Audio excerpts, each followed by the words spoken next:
All right, chat. Very good afternoon. I hope we're all doing well today. Welcome to the stream. I hope we're all having a fantastic Saturday. Welcome indeed. So today we're going to be flying some more ATR action on the stream, as voted for by you guys. I put a poll up earlier on this morning, and you guys voted the ATR over the PMDG 737. So that's what we're going to be flying today. We're going to be flying Olympic Air or Olympic Airways from out of Athens, doing some real-world rotations for Olympic Air. So looked this up earlier on today. We're going to be flying real-world Olympic routing from Athens initially to Skiathos and then back. First time flying into Skiathos on the stream, and my first time flying in there ever, so it should be quite interesting. If I remember correctly, they only have a VOR approach, so it could be quite spicy going into Skiathos.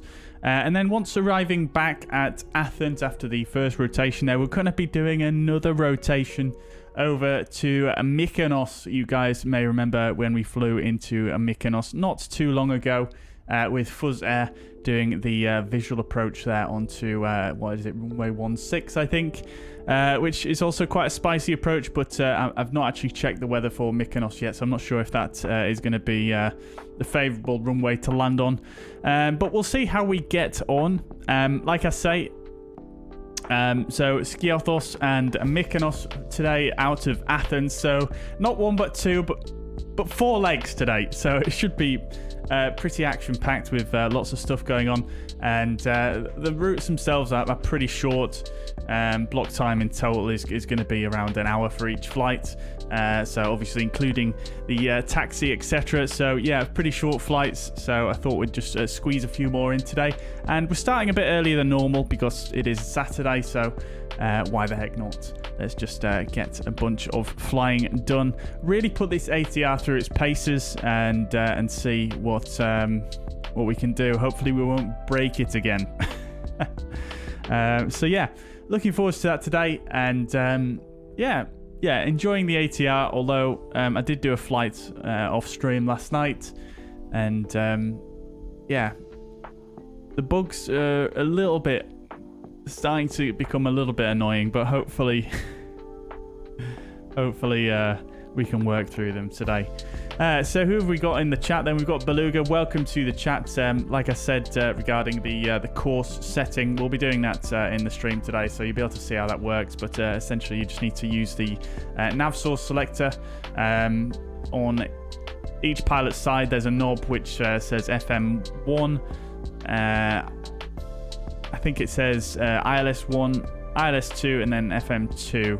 And obviously you need to select... It says something before the ILS. I can't remember what it is off the top of my head. We'll have a look in a minute. But you need to select the nav source on there for the nav aid that you want to use. And then use the course selector. And then the course will show on the PFD. Ollie, welcome to the chat. Hope you're doing well. Good to see you. Just Uncool, welcome indeed. I hope you're doing well. Welcome to the stream. Roy, good evening. I hope you're doing well. The commentators here as well. Welcome indeed. Nice run in the sun this morning and afternoon. Very good. Sounds nice. Yeah, it's quite a nice day today here, isn't it? Well, at least it is where I am. I've been mainly running errands and doing chores all day. So, yeah, great fun. Photochromax, welcome to the chat. Hope you're doing well. Welcome indeed. All right, so just before we get going, let's have do a bit of a shout out to our channel members. I seem to too often forget to do this, so I do apologise. But shout out to Aviator04, MPS Gaming, Joe Coffin, Matt Rasso, Daniel, Benji, Pele Vanderwerf, Fraser Dykes, Asa Murphy, Leon. Sorry, I can't say your second name. Roy Van Can, the commentator, Andy Ivy, Notty and Schutz. Thank you very much for your continued support, guys. I really, really appreciate it. And big shout out, of course, to the silver members on the channel as well. Thank you so much. Neil. Oh, Neil's here. Welcome, Neil. Hope you're doing well. Watching from Heathrow, just parked next to the Loganair ATR. Very nice, very nice. Great stuff. Great stuff. Well, glad to have you, Neil. It's been a little while since I've seen you in the chat, I think. So welcome indeed. Dan's here as well. Welcome indeed. Welcome indeed. Good afternoon to you.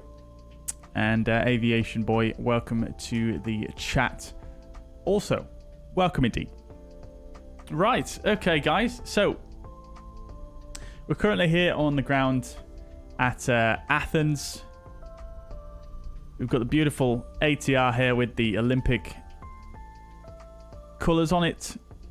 Playing, obviously, Olympic Air today. This is a new-ish released livery by none other than Aterium liveries.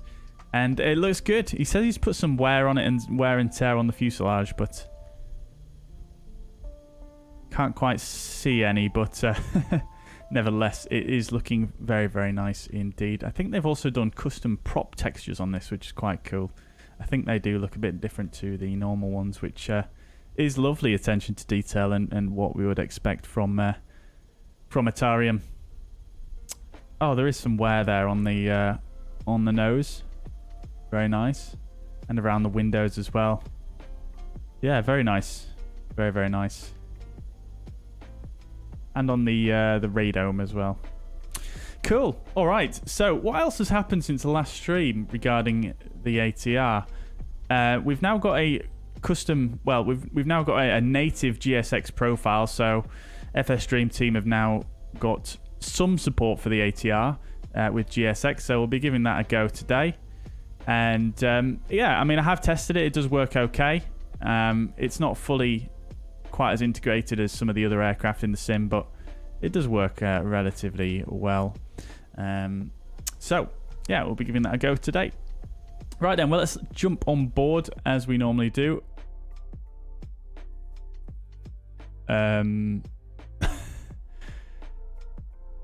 Okay, I think this is a bug that happened to me actually before.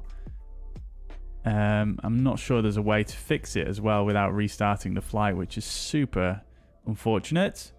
Oh, okay, no, we're back. We're back. It was just taking a while to load the interior by the looks of things. Right. Cargo ATR. There is a cargo variant of the ATR, isn't there? But yeah, unfortunately, we don't quite have that one today. As much as that would be very cool to do. Right, so welcome aboard, guys. The aircraft is currently powered completely down. We do have GPU available, though, but nevertheless, we'll go ahead and start with the OFP. Normally, for a flight where we do multiple sectors, I'll brief all the OFPs in one go. But because we've got 4 sectors today, I'm just going to do it one at a time for the flights today. And I think I'll probably keep it a bit briefer than normal and just brief some of the key information. So the first flight today is going to be Olympic 92 is the flight number. We're going from Athens to Skiathos in an AT76, registration Sierra X-Ray Oscar Bravo November. Call sign is going to be Olympic 92, off blocks time scheduled 15:30. Now, I didn't actually put a custom off blocks time here in SimBrief, so that's obviously passed, but we'll just ignore that. 134 miles to go over the ground. 20.1 tons is the expected takeoff weight. Alternate is going to be returned to Athens, and we're cruising at flight level 200. Like I say, I'm going to skip over some things here. We've got 43 minutes of flight time, 1.5 tons of block fuel required. Expecting 2-1 left here at Athens. Ropox 1 Foxtrot departure. And runway 19 at Skiathos on the Sigfo 1 Charlie arrival. Fully loaded. In fact, no, all but one. We have got 67 passengers, 500 kilos of cargo. And the weather looks pretty fine. Nothing really to say about the weather. Okay, cool. So let's get started with the pre-flight. And as we did last stream, I'm not going to do all the testing and things like that for the pre-flight. We're just going to do a sort of a normal pre-flight, and we can assume that the pilot monitoring, the invisible pilot monitoring our captain for today, is going to be running through all the tests and stuff like that for for the flight. Right, so then let's jump in to the flight deck. And let's get things rocking and rolling, shall we? So we'll get the battery on. Just wait for the MFC to do its self-test. Good. Okie dokes. So, cabin light can come off. Dome light. I've noticed this dome light doesn't actually work. Yeah, I was doing a night flight last night and the dome light doesn't work. You have to put on either the storm light or this one, which this light is just so incredibly bright. It's ridiculous, and in the cabin it just looks absolutely awful, but hopefully that'll be tweaked. Fuel pumps can stay off for now. In terms of lighting, the beacon light doesn't need to be on. Everything else is fine. Prop brake is ready. We'll get we'll get the external power on. DC gens on. Emergency exit lights can be armed, and we'll leave the seatbelt sign off for now. Lots of bings, that's all fine, no worries. Annunciator lights can be on bright, and we'll turn the oxygen supply on as well. Good. Right, so we'll get some of these lights turned up. Good. Cool. All right. Further up. Everything looks good here. No problems. Going further up, weather radar can go to standby. Okay, everything else looks good here. I'm just going to go ahead and hit clear for the MFD here, because there's all sorts of errors showing there that we don't need. And we can go ahead and just manually delete all of these, because they're not relevant and expected. Good. So coming over here, everything else looks fine. We'll set the altimeters. That's set. Good. Coming up here, flight director's already on. That's all good. Okay, grand. That can go to FM2. You know what I might do today, chat, is let's just put this on FM1. And we'll put this one on FM2. I know it's weird.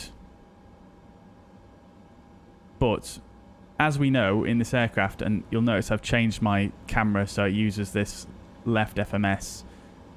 This FMS has a tendency to just freeze, as we've discovered. So I think I'll use FM1 on this side today, even though it's definitely not the done thing. But it just means that if we have to put in any directs and things like that, I'll be able to actually see the directs on the ND here when we do that. Dan86, thank you very much for becoming a silver member. Much appreciated. That's very kind of you. Enjoy your badge, channel badge, and custom emotes in the chat. Lovely. Thank you so much.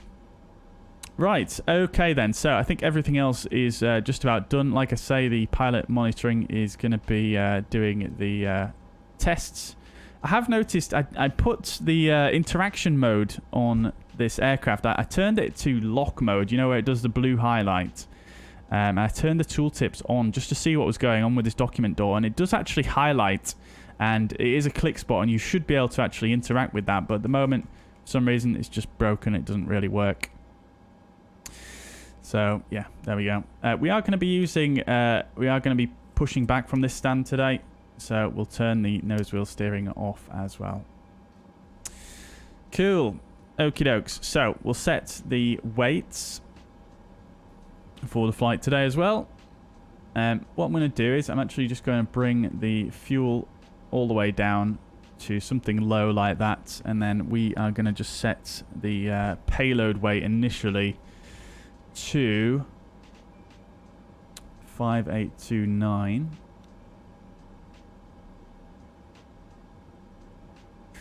That should do it. Cool. And yeah, we'll call in the catering and the refueling, and we'll see if the refueling works properly.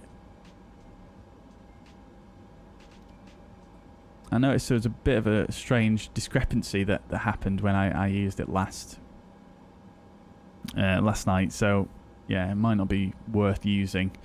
What I noticed was if you used GSX to refuel, it does update the fuel on board on here. But in the FMS, when you hold down, you know how you go to your weight page and you hold down here, it actually brings in a different figure, which just makes me worry that there's something weird going on there, because it doesn't seem to match up when it should do. So, yeah. So yeah, let's see what happens here. Oh, here's the catering. Oh, when I did the catering last night, it was actually a different truck completely. Interesting. Well, we'll open the door for him.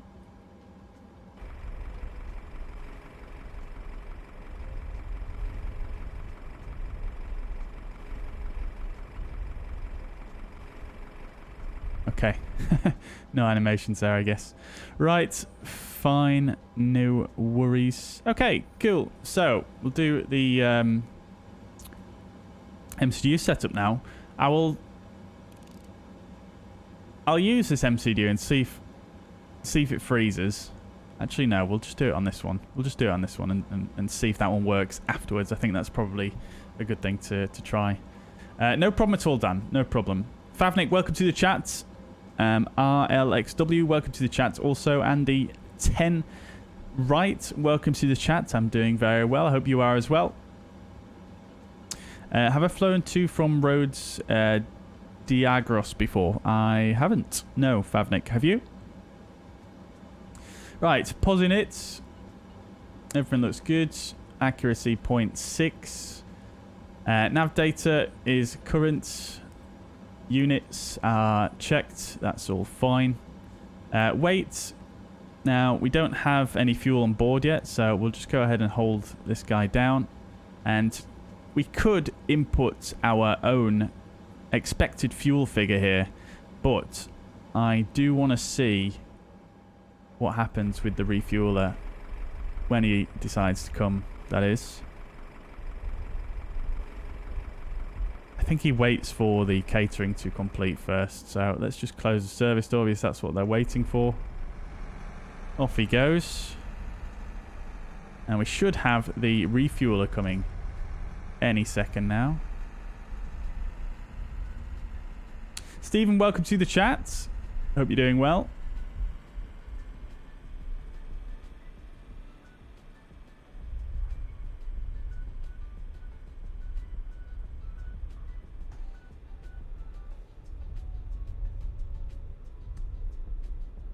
Dan says I live near Bucharest Airport.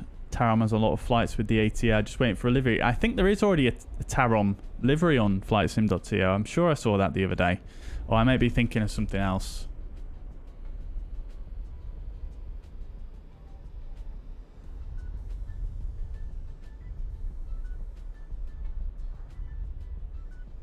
No, I think I'm thinking of LOT Polish Airlines because they have very similar colours, don't they? I think. My apologies. Favnik has flown Rhodes from Denmark. Took 5 hours. Very nice. Very nice. How was Rhodes? Roy says, according to British Avgeek, you have to first enter the from to in the FMS FMC. After that, the procedures that prevents the freezing. I don't know for sure. Just watch the video tutorial. Oh, really? Okay. So that's just a bit of a simism, I suppose. Oh. Right. Custom refueling. Is that supposed to pop up the menu there, or do I just adjust it myself now?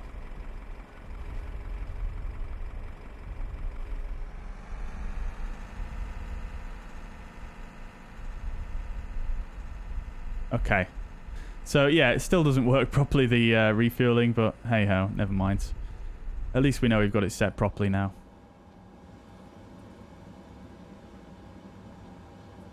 So it stops the freezing if you don't do it the proper way, basically. Is that what you're saying?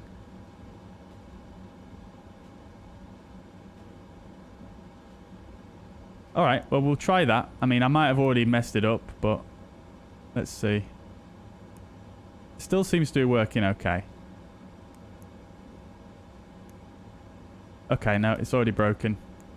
It's already broken. All I did was put in one weight. So is that the factor? Is that the thing that breaks it then when you put in the weights?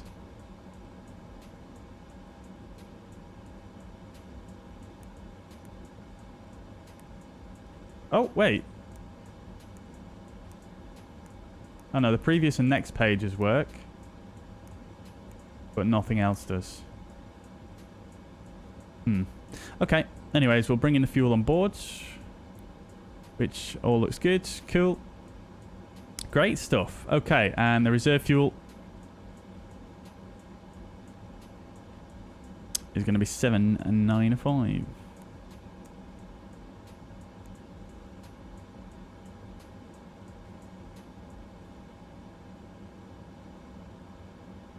Also, the use of weight and balance was not needed. Ah, right. So I did that on the first stream, and you may remember on that second flight, we couldn't take off. You can enter it in here by the looks of things, but it doesn't actually set it in the aircraft, if you know what I mean, as far as I'm aware. So let's see if we actually go here and we change, say, let's try it. Just for my own reference, really, because let's change this to 20,000. And the gross weight has now gone up to... Oh, it has actually worked. Okay. Interesting. So what's the point in having this long press thing, then? Because if you see, I do the long press, it still brings in the old figure, which is really bizarre. 2430. Yeah. So it does seem to change it in the aircraft systems, but does it actually change the weight of the aircraft? That's the question, because like I said, when we had that takeoff where we just could not take off, I feel like it was weight. It could have been like an underlying, uncovered, invisible weight issue. Do you know what I mean?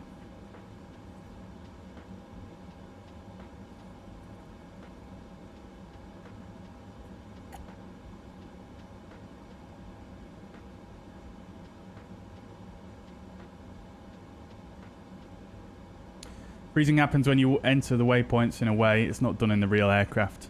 Well, I've not entered a single waypoint, and this one's already frozen. Amazing maze.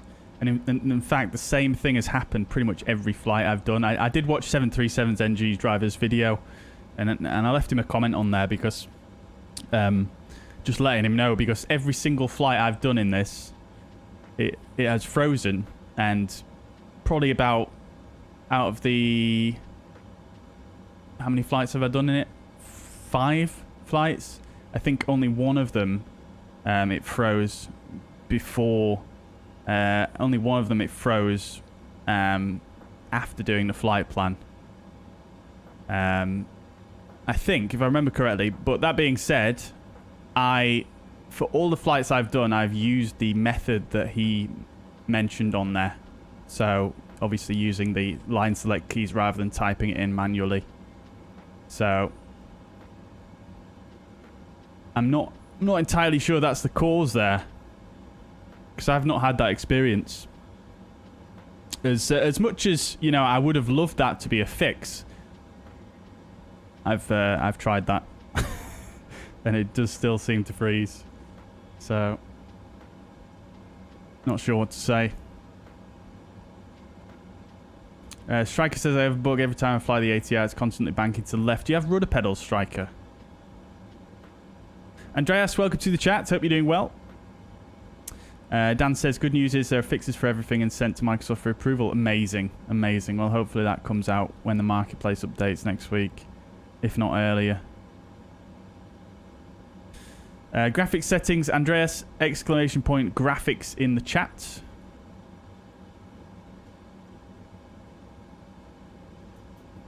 You're going to try it by myself. Good. Good, Roy. So you decided to get the ATR in the end.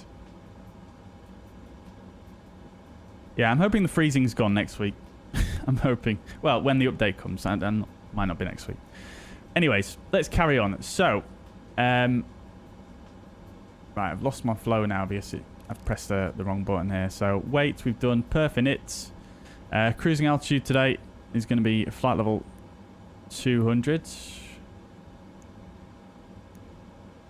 Max cruise, alternate, and cruise altitude for the alternate is going to be back to Athens, and it's going to be flight level 190.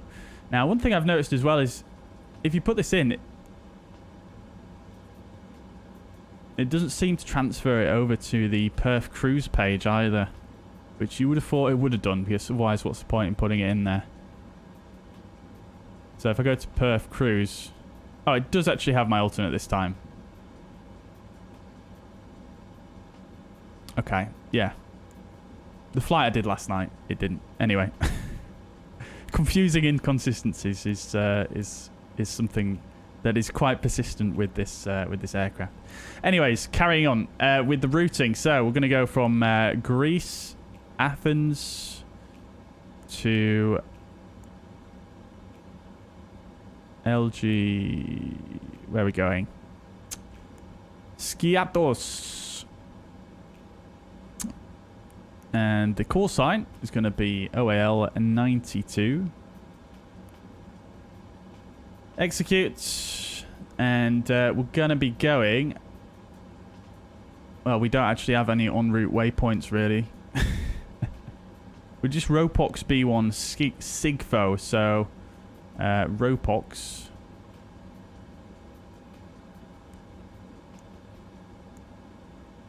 And then Ropox... Bravo 1 to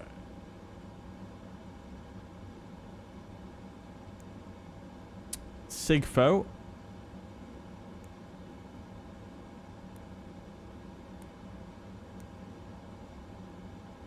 Then our departure, we're expecting 2-1 left here, but let's just check the ATIS because we do have a controller on in the area at the moment. I'm not sure if we have Athens control on, but... Okay, so we don't have an ATIS, but we can check. Let's check the in-use runway on FlyRadar 24.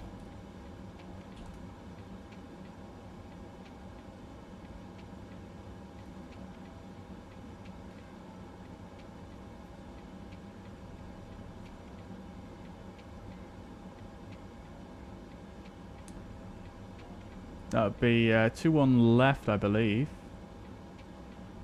Yeah.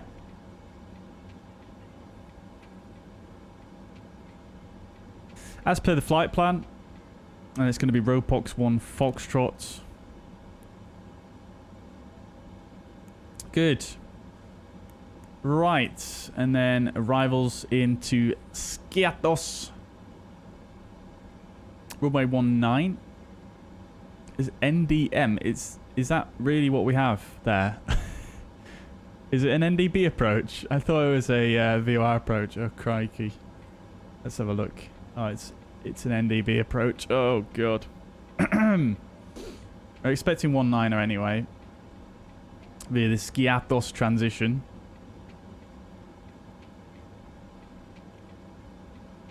Wait, is there no chart for that approach, really? Uh-oh. This could be problematic.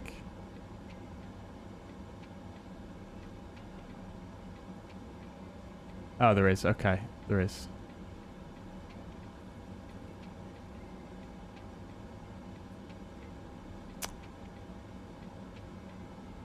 Okay, so it is an NDB approach, but you can... Yeah, the approach starts at the VOR.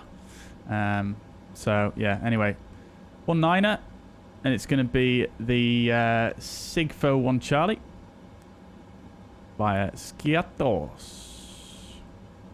Cool. So we'll just check the SID, make sure everything's in there correctly.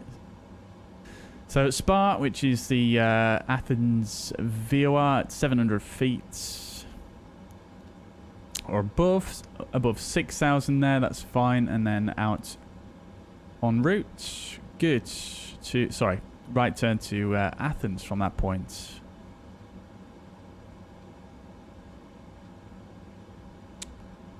Interesting departure, actually. Oh, no, actually from Athens to Orbx. Okay, yeah, so that's going to take us... That interestingly takes us out to the north, but then we're going to turn back on ourselves to go en route. So let's just make sure that's actually all in correctly. Is this working? No. Okay, so we'll come over to the captain's side just to review that on the map here. So outbound right turn, and then out to Orbx. We've got a disco there. Oh, sorry, yeah. What am I on about? I'm thinking of Mykonos. Mykonos is off to the south. Skiathos is to the north. Right. Now we've got SKP, and then we've got 2 SKPs on the approach here.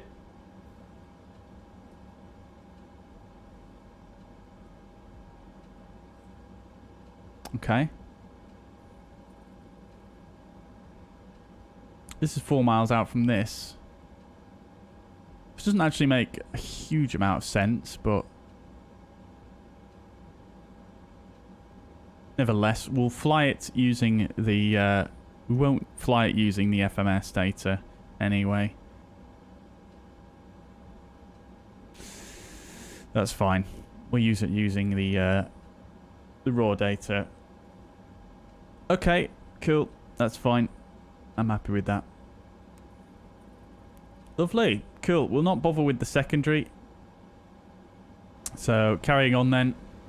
We'll check the progress page. What you would normally do in the aircraft as well is you would check the predictive radar autonomous integrity monitoring. You would check this, but it doesn't appear to actually work in this aircraft. Normally you would put in your departure time, and then you would start doing a prediction, and it would show you whether you're going to have GPS capability when you arrive at your destination, but that doesn't work in this aircraft. We'll next do the VNav page. We do need to still set up here our initial climb, which we don't have yet, but we'll probably get that when we do our clearance. Yeah, everything else looks fine there. And then the perf page, transition altitude here is 9,000. So that's set. And something that I did miss regarding the speeds as well, chat, that I was getting confused about the speeds multiple times in this aircraft. So what you should do regarding the speeds is actually come here and click confirm takeoff data here first. Because it's a bit confusing. If you watch the Microsoft tutorials, it says all you need to do is once you've loaded the aircraft on here, you've got your speeds, and then you just press here. Oh, it's actually worked today, strangely enough. Oh no, it hasn't. It still says 170, so that's not correct. But it says you just need to go and press here, and it should bring in the speeds, but you actually have to press here, and then you've got the speeds there. But it's also blue initially, so you want to press it again and make it magenta. So, yeah. It was my impression from reading the flight crew training manual that you should only need to press confirm on the takeoff data here if you're using speeds for a manual speeds, basically, for a limiting runway. But, yeah, turns out you have to do it that way. But there we go. So that's that one. Good. Okay, so speeds are set then. Everything else is done. We can go ahead and just set up some of the nav aids as well for the departure. So we'll use the Athens VOR and the other Athens VOR. So that's going to be 1175 on the nav 2 and 1144 on nav 1. And then, I don't know if Beluga's still here, but this is how you would set the course. So in my nav 1, in nav 2, let me just see the chart here. Need radial 203. So select V/ILS2, which is the nav 2 radios. And then we can just essentially just wind the course here. And you can see the course is changing here. So we want the 203 radial.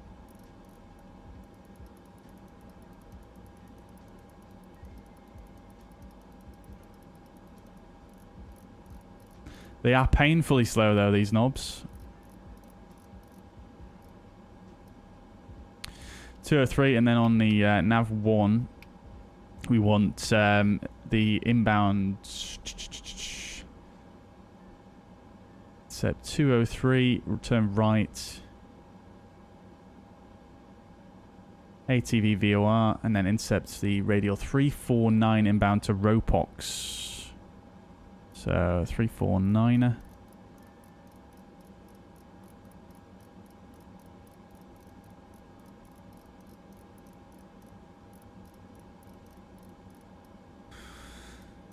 Good. Okay, so that's that set, and we'll switch this back over to FM2 again. Not what you would normally do, but this is just a bit of a workaround we're doing. Cool, and then we might as well just put the 326, which is the Skiathos NDB, in here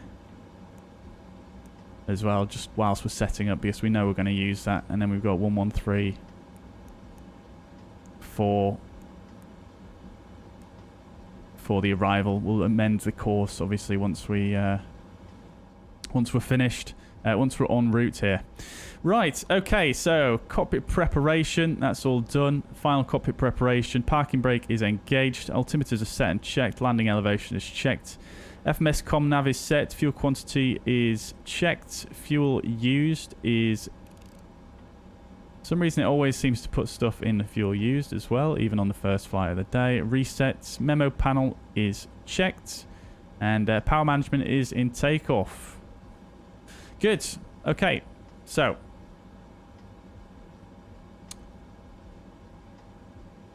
request boarding.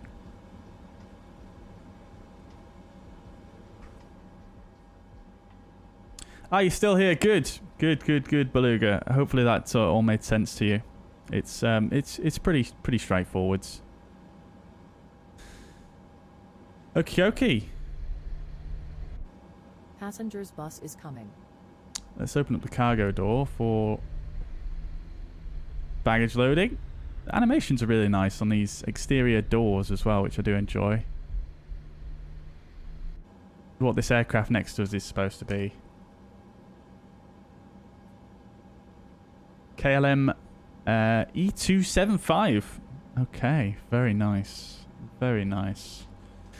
Right then, chat. So, whilst we're waiting for the passengers to board, GSX has also been fixed now as well regarding the engine start parameters for...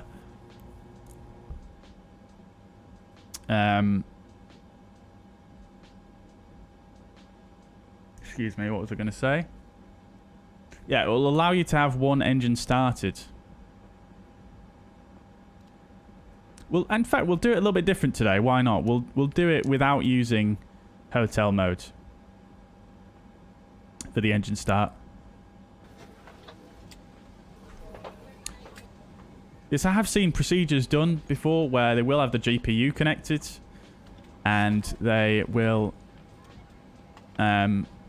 essentially start the left engine first whilst the GPU is still connected while they're at stand, while the tug's connecting, and then once the engine's started, then they'll disconnect the GPU and push back from there.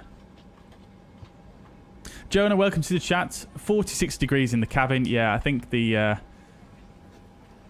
temperature in this aircraft, the simulation of it is it's a bit bugged. It kind of goes a bit crazy all over the time, so all over the place. So there's no real need to there's no real use in sort of paying attention to it, I suppose, because it's just it's just silly.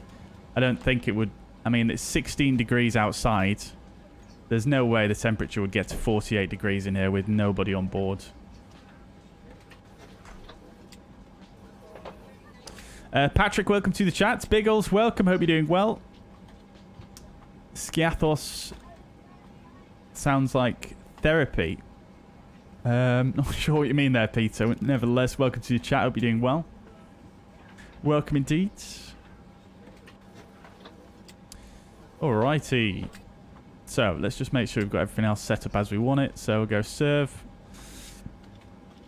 We do need to get a clearance as well, get a squawk code. We've got all our nav aids set up.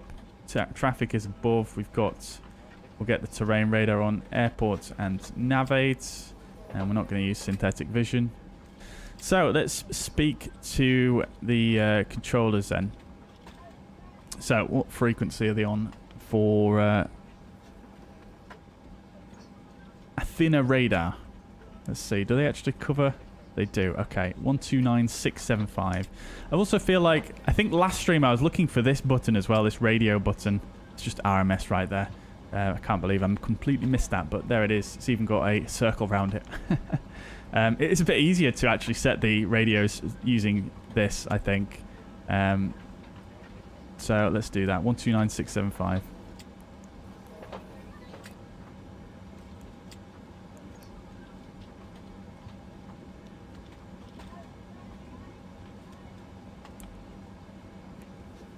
Oh, we can actually change our transponder here as well, which is super useful.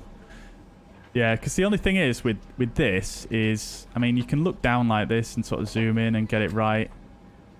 It's just a bit of a pain, isn't it? Because it's just, the controls are so far away from the display you're looking at. It's just easier to go here, I think. Again, probably not the way they regularly do it in the aircraft, because it's super easy for them in the aircraft to just put the hand down here and just do it, but nevertheless, that's how I think is probably the easier way to do things. Right, so let's get a clearance then, shall we? Exactly, 354, we are ready for descent. 354, descend 6,000 feet, local QNH 1015. 6,000 feet, QNH 1015, actually 354. Airline radar, you're in 7 with a risky with 240 descent.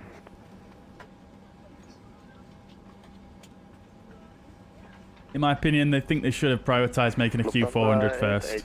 Well, it all depends on the developer, doesn't it? And what they want to do, what they're experienced in, and what they like to do, you know? It's really up to the developer. Microsoft is obviously just the publisher in this case. Hans Hartmann is the developer. So, yeah. I mean, it's up to the developer. And the thing is, with such a complex, you know, hobby as aviation, you know, everybody has different priorities and likes and wants and things like that. So there's never going to be a way to please everybody, unfortunately. Monitor Unicom 1-2.8. Thank you for but welcome to the chat, Tobin. Welcome. Pizarro Tech, welcome. Welcome. Good to see you again. I hope you're doing well. What my joystick settings for the ATR, mine is touchy. I've got it down to -60% on the X and Y axis. I can show you. I mean, I've got a VKB Gladiator Next. I don't know what your joystick is, but this joystick doesn't have a very long travel on it.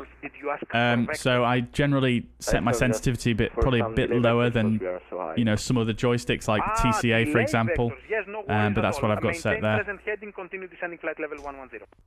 And that just reminds me, I wanted to just up the dead zone here a bit. Very much for this. Descent flight level 130. Descending 130, Lufthansa 88 Charlie, no problem. Athena, that's an excess 8 Tango Victor level 370. Sunset 8 Echo Tango requesting descent. Tomjet 8 Echo Tango, descent flight level 190. Descent 190, Tomjet 8 Echo Tango. Turkish 51 Romeo Bravo, could we resume on navigation? Yes, Turkish 51 Romeo Bravo, you can resume navigation. Roger, Turkish 51 Romeo Bravo, directing to Gikas. Olympic 575, turn right heading 340. 340, Olympic 575.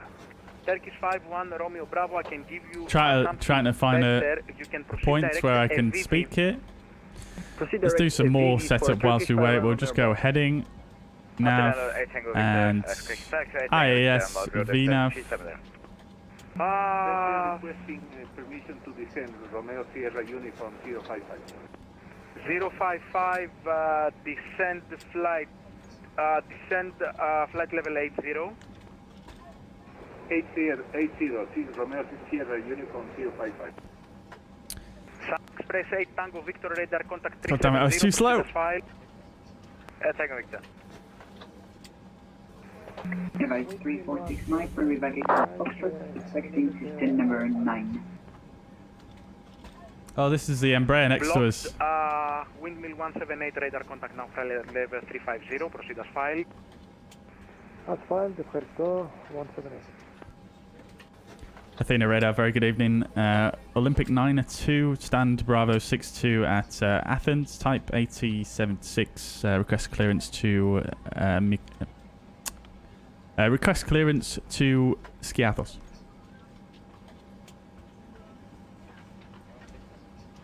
Forgot where we were going then, chat. Olympic 9-2 Kalispera, standby 1. Seagull Aircrit 354, continue descending 3,000 feet, local QNH 1015. Clear descent 3,000 feet, CNH 1015, clear 354. Sardinian 20. Yeah, have a go with it, Sarkotech. It's local QNH 1015. yeah, like I say, the travel on my joystick is about half that of the TCA, so you might not need to go quite as far with that, but it might be worth looking at. Two aircraft at the same time, please repeat one by one. Have I noticed the prop brake not working? It doesn't seem to disconnect for me. I don't think I've had any issues with that. You do need to make sure that the ready light's on though, in order to disconnect it. And you need to make sure. And you need to make sure you've got hydraulic pressure as well. Descend to flight level So you need to make sure your accumulator's got hydraulic pressure. If you don't, you can come down here and press this button. Are you able to execute the NDB approach for? But we do already have pressure, so that's not going to do anything. But you need to make sure you've got hydraulic pressure, and obviously this needs to be in feather. We are able to execute that procedure. Romeo Sierra Uniform 055. Fantastic. Romeo Sierra Uniform. Jonah says, I've flown to Corfu from Zakynthos via Preveza and Kefalonia in the ATR 42500. Most favourite flight I've ever been on. Very good. Nice. Love to see it. Romeo Sierra Uniform 055. Last time I was on an ATR was many years ago now. I think I flew from Kuala Lumpur to Report on final runway 19er Skiathos for Air Greece 812. Air Greece 812, winds 170 degrees 5 knots, clear to land 19er. Where did I go to? I've completely forgotten now. It'll come back to me.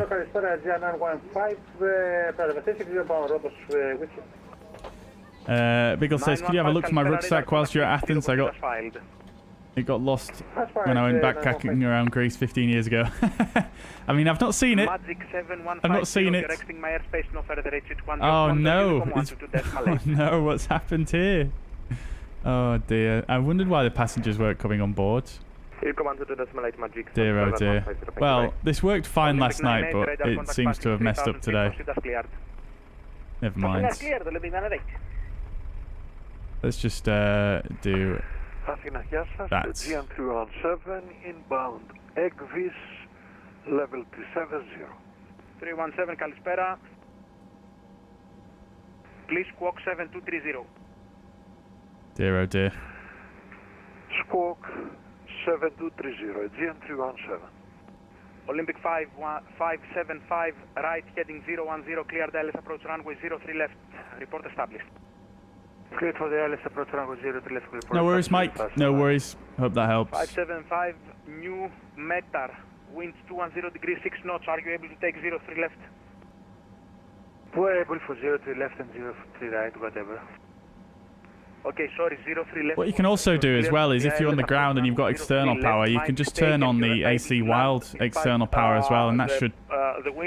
If you've got the hydraulic pumps turned on, that should also pressurize the hydraulics. Wind 210 degrees 6 knots. Clear to land runway 03 left, Olympic 575, thank you. Athena radar, Sardinian 20 India Golf. Sardinian 2 India Golf. Shall we give it a test actually? Let's see if we can get it to work. It's just for science really, chat, so I'll just... And center radar, what's the zero Fox for get a descend if you're ready.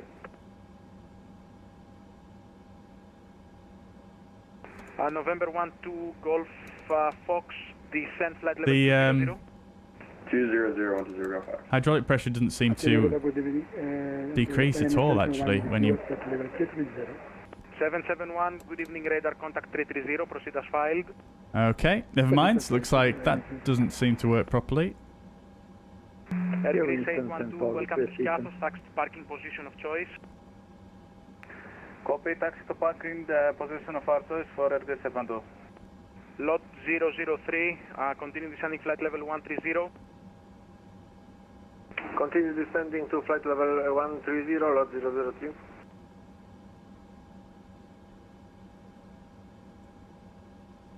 Wing 775, request descent. Oops. Wing 774, descend flight level 170. Yeah, it doesn't seem to be decreasing the hydraulic pressure in the accumulator when we're pumping the brakes. Sardinian 21 in India Golf, turn right heading 270. Right 270, this is Sardinian 20 India Golf. Aircrit 354, do you have runway 33 inside? I affirm Aircrit 354. Yeah. Aircrit 354, winds 350 degrees, 11 knots, clear to land runway 33. Strange. Clear to land runway 33, Aircrit 354. Maybe that's not simulated properly either. Also might... Okay. 39 Alpha Golf, copy. Yeah, doesn't seem to be working that either. Interesting.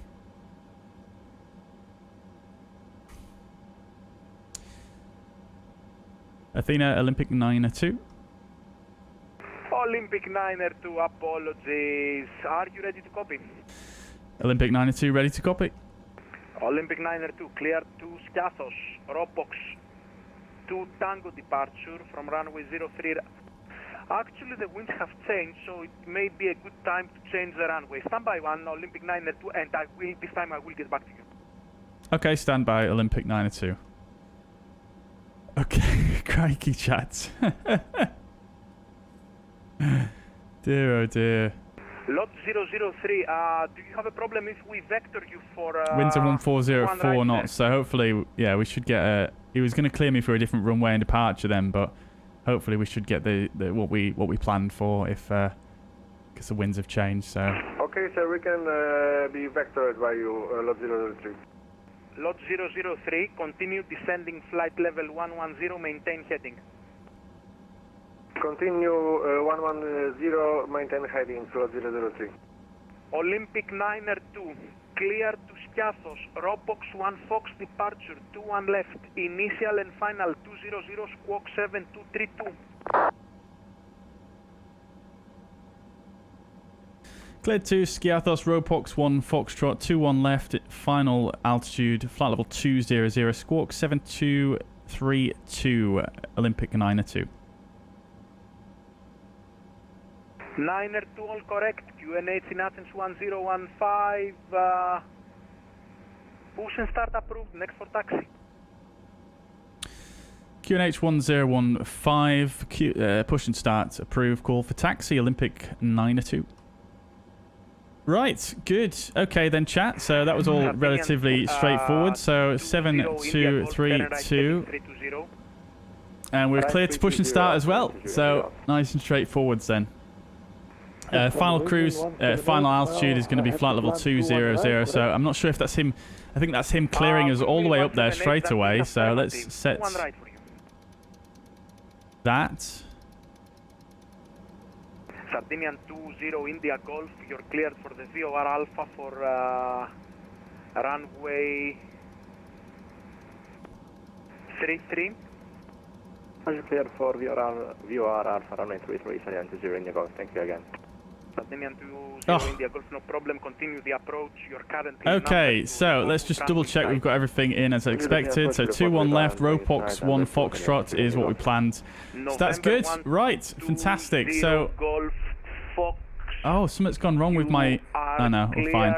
Okay, so we'll do what we said. We're going to do an engine start, but we'll start engine 1 first this time. So we'll do before propeller rotation. 1016, 6000, 120 go box. Jet 8 Echo Tango, pursuit descent. Yeah, we'll do before propeller rotation. So CDLS is on. That reminds me, let's just close the doors here. Tomjet 8 Echo Tango, continue descending 6,000 feet on. We'll remove the chocks as well. Actually, we'll leave the chocks. So CDLS on, FMS and takeoff data is. Oh, it's actually my takeoff data's disappeared. What did I do to cause that to happen? Takeoff data is confirmed. Right. 108 is rotate and 111 V2. That's there. Okay, fine. Confirmed. Trims are not set. 354. Welcome to Santorini. Taxi to parking position of choice. Parking position of choice. 0.9 up is set. Tail prop is on board. Doors are closed. Seatbelt signs are not on. Welcome to Athens. Taxi to parking position of choice. Seatbelt signs are on. Beacon lights will turn on now. Thank you very much. Full propeller rotation checklist complete. Right, good.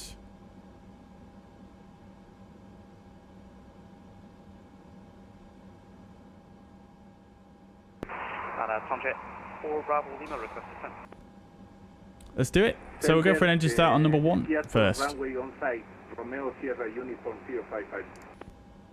Romeo Sierra Uniform 055, winds 170 degrees 5 knots, clear to land runway 17. Sorry, 19er. That's correct, runway 19, Romeo Sierra Uniform 055, way clear to land. Lot 003, turn left heading 050. Right heading, left heading 050 or 003. Yo, Soren, thank you so much for the. Is that Danish kroner there? Thank you very much for the 100 Danish kroner, though. I really appreciate that. That's super, super generous of you. Thank you so much, my friends. Thank you, and welcome to the chat, my friend. Right. Okay, so MP is stable. We'll go to auto. Yes, that is affirmative. The aircraft in front of you is at flight level 360, but if you begin your descent, you won't have any problems right now. No problem. Descent flight level 150, subject 4 Bravo Lima. Addon radar, Aegean 201 requesting effort to Athens. Aegean 201. Oh, look at the weathering on the engine here as well. That's super nice. Codage 2 Alpha departure runway 24, initial and final 320, squawk 7274. Right, good. Cleared Athens by the Codage 2 Alpha departure runway 24, final altitude 320 and squawk 7274. Okie dokes. So 201, all correct, local QN8. We can go ahead and disconnect the ground power now. Is 1010. We'll dismiss the GPU. Lufthansa 88 Charlie request. Off you go. 88 Charlie, go ahead. Request vectoring for the ILS approach, and maybe we are not able to. Oh, yes, she is. The ILS approach, so maybe we will request a visual approach.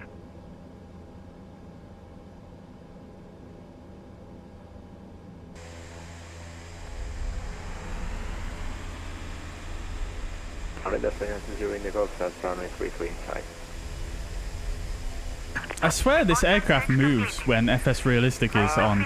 I swear it moves around. This was definitely on the center line when I first loaded up. Ankara 129425. Also 945, Tango Victor, bye-bye.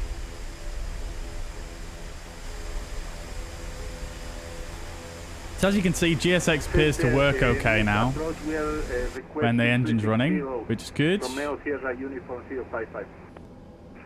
stations, the following needs to close right now. Thank you all very much for flying to Greece. Hope to see you again soon. Bye-bye. Great job, great job. Yeah, great job. Thanks a lot. The controller's logged off.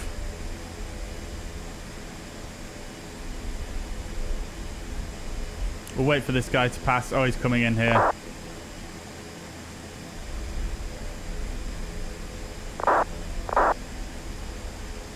Right.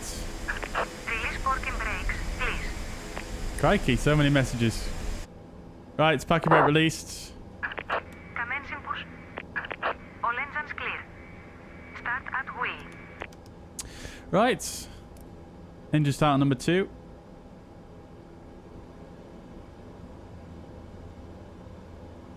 NH 10%.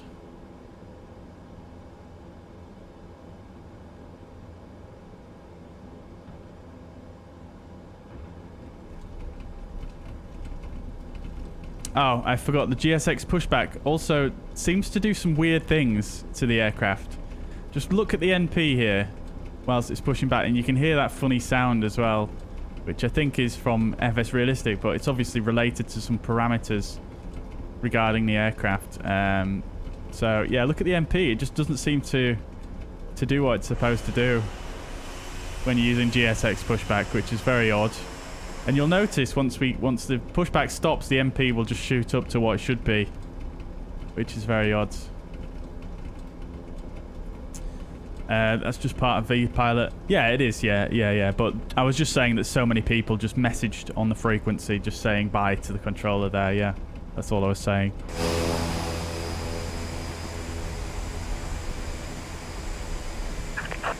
set parking brakes. Cockpit to ground. We have a good and you can see now the disconnect. The MP should start to stabilize. Once he finally disconnects, you can see it's just going all over the place at the moment. I'm not sure why it does that, but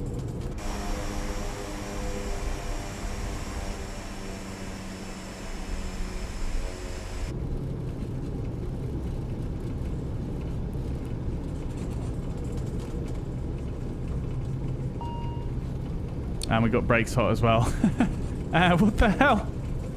You shouldn't be in here, love. Unlocking gear. Right. The gear's getting unlocked. And wait for it. There we go. And back to normal. Very strange. Single channel low pitch. Bypass pin removed. Left is clear. Just uncool. Hello, welcome to the chats.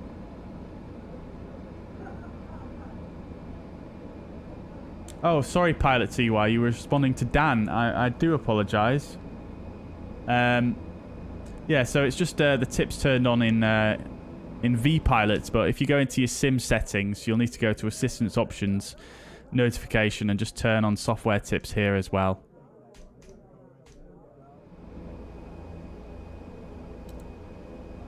Right, we're going to have brakes hot now, but I don't think we can actually reset the brake temperature, so we'll just have to roll with it, unfortunately.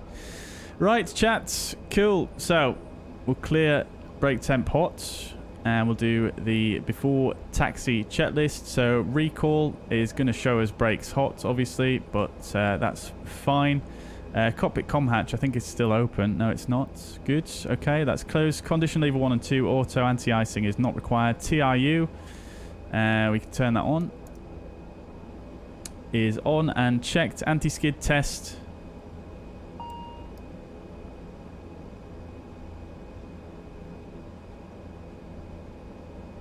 Is performed. Flaps to 15 and nose wheel steering. We'll go ahead and turn on now as well.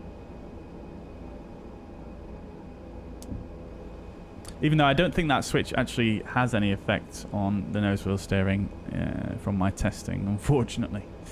Right, cool chat. Let's rock and roll then. So we'll get the taxi lights on.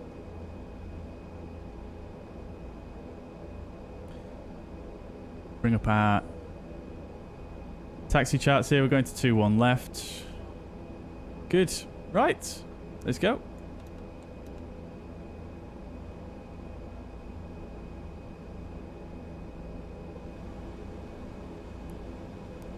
Get the transponder on.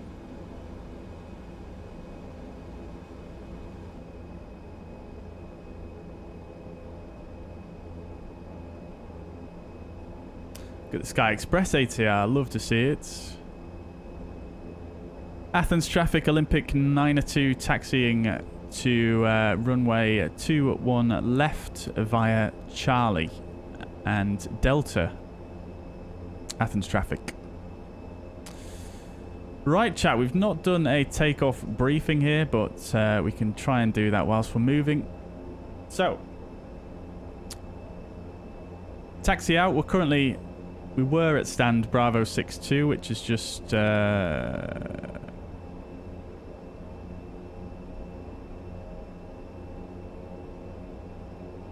here. Although I thought we were facing that way, which is a little bit confusing. Thought we were facing in the opposite direction. But anyway. So for the taxi, we're going to taxi on down the apron, which we've already done. We're going to take a left onto Charlie. And then up here, we'll taxi Charlie. And then we'll take a right on to Delta via Delta 9 and follow Delta all the way up to 2-1 left. And then the departure itself.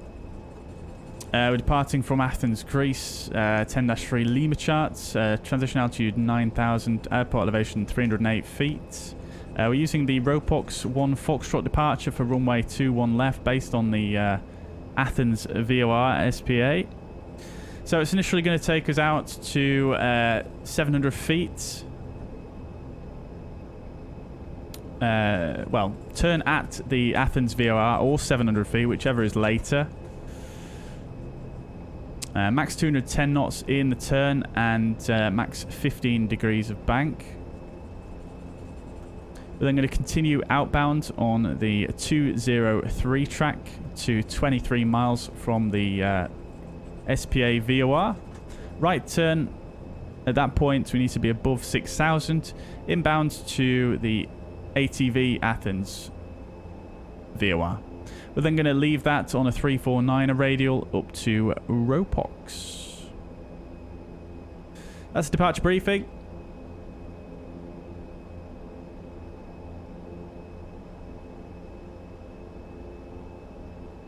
Sorry, I got a little bit distracted there because we had to wait so long for our clearance. Got the Olympic hangar over there as well. Very good scenery, this. Absolutely love it. Okie dokes then. So, we'll do a quick flight controls check whilst we're... Oh, I've not taken the gust lock up yet, of course. There we go. Right, full left, full right, full forwards, full back, and then the rudders. I'll just do a little test of, so we're not absolutely flying all over the taxiway here. And then we can also do a full left and a full right, and we're checking the spoiler indications up there by the landing gear. Good, okay, so taxi checklist. Taxi and takeoff light is on, brakes are checked. FGCP is set and checked. Takeoff config test is performed. Before takeoff, takeoff briefing is performed. Gust lock is off. Flight controls are checked. Transponder TCAS is checked and set. Airflow is normal. Cabin crew advised. Engine bleeds. Turn off. External lights we'll do as we enter the runway, and we'll do these last two items actually as we enter the runway here.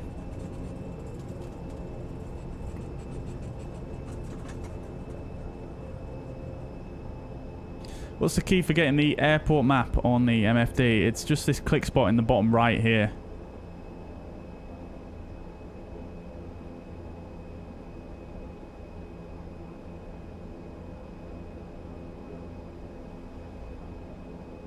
Athens traffic, Olympic 902 lining up 2-1 left. Athens. Yeah, it's just a click spot in the bottom right there. There's 4 click spots in the middle here. It's the bottom right. I'm not sure which button it would actually be. It would be one of these. Probably the map one. There we go. Yeah. And it seems to have sort of reset itself for some reason. It's not really showing it the proper information anymore, but that's fine. We don't need it anymore. Good. Okie dokes then.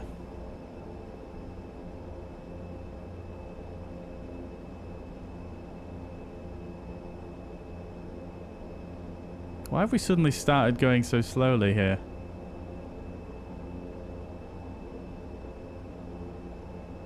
They're just doing a bit of braking.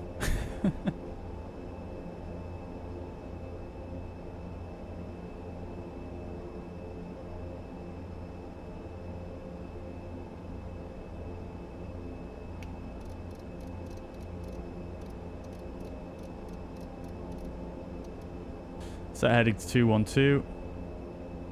Quizzy, welcome to the chat. Hope you're doing well. Why are we getting such little acceleration here? That's very, very odd. And slightly concerning, to be honest. Let me just toggle... Let me just do that with the brakes.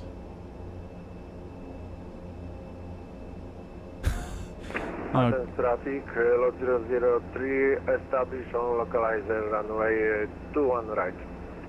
Right, okay, we're good now. Lateral FD bar is centered and the rudder cam is centered.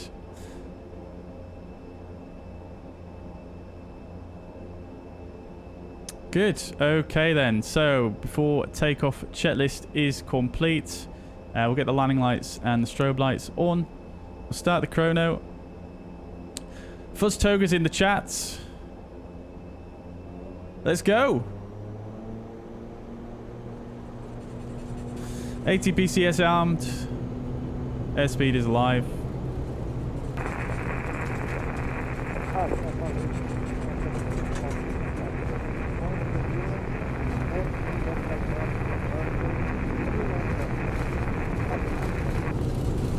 .100 knots.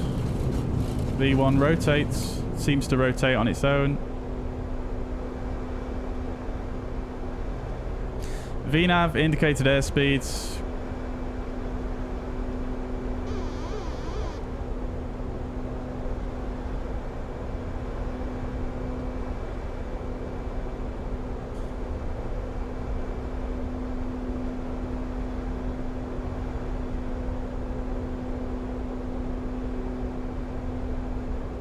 Beautiful.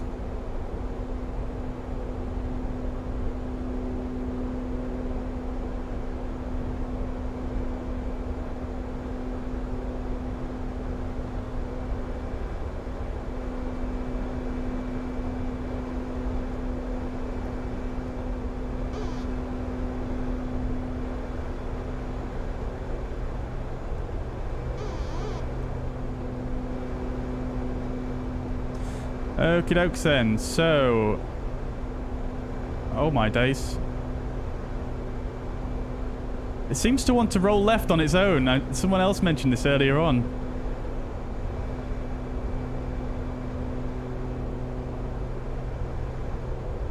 Right, acceleration altitude. Oh, I've forgotten the gear, of course. Idiot. Why do I always forget the gear in new aircraft?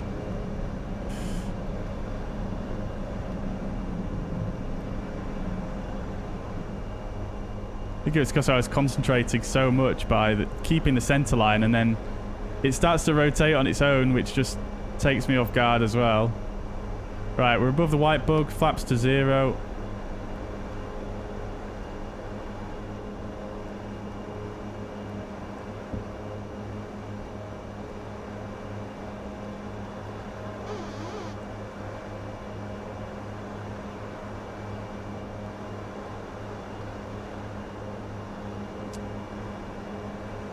Rather bumpy coming over here.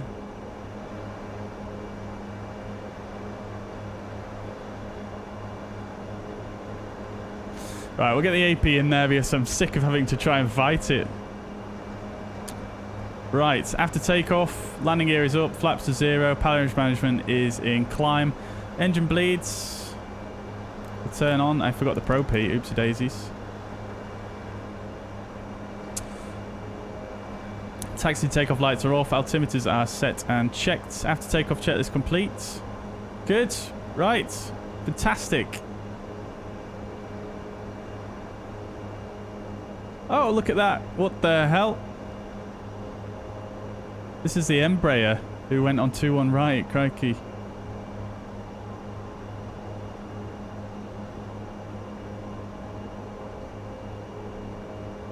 What in the world is climbing so quickly?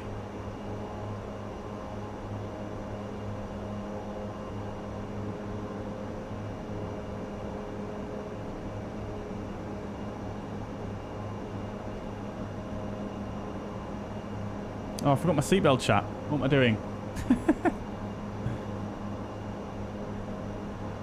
The simulator guy, what is your opinion on Sim Plaza? Have you asked me this question before? I'm sure someone asked me the exact same question.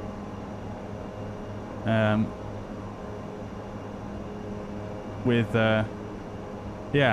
maybe it wasn't you. I don't know. But somebody asked me the exact same question in the exact same way. What was my opinion on it? I think it's an illegal website that you shouldn't use. That is my opinion.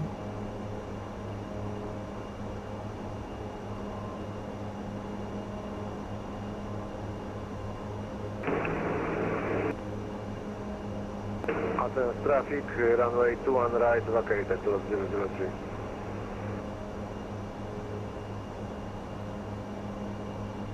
I'm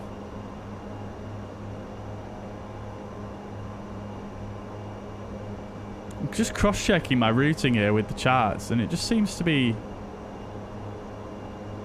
It seems to have taken me way off to the right here of the route we should be flying. It's flying us in the right direction to the right fix, but doesn't seem to quite match up with the charts.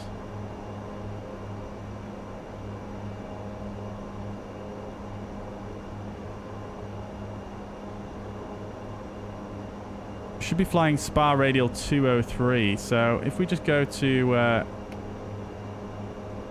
heading real quick and we just go to the SPA 203 which we set up. Oh, it's deleted the courses that I've set. That is super annoying. Let me see, has it remembered them on this side? No, it hasn't. It's deleted the courses. What the hell?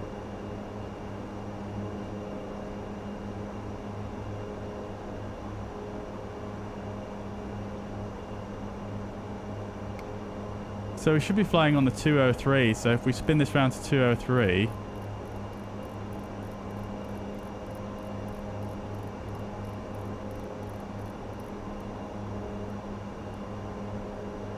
actually off to the right of it, which is also not adding up with the charts, but anyways. Let's just crack on, shall we? Oops, I did not mean to do that. So let's go to FM2, FM1 even, that's what we're using, and nav. LNAV, let's set standards.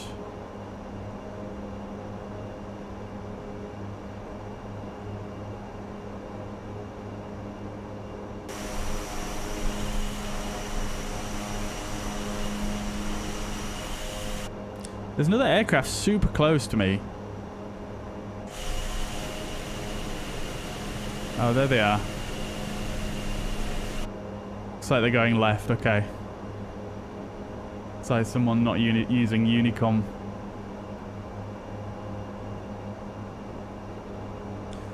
I am using FS Realistic, yes, ZK, yeah.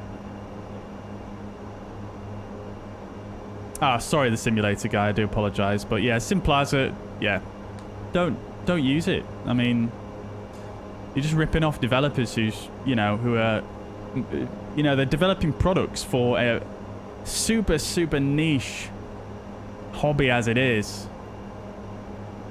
So it's just not cool, man. Right, it's flight level 100. Landing lights off.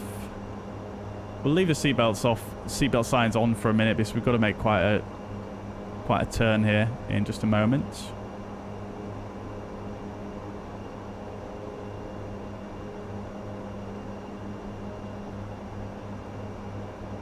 And I tell you what we'll do is, just because we've got no controllers on here, let's just check on VATSPy, make sure there's no one we're going to interfere with.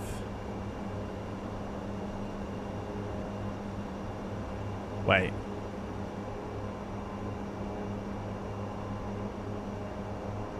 That KLM is actually going to the same place we are. There they are.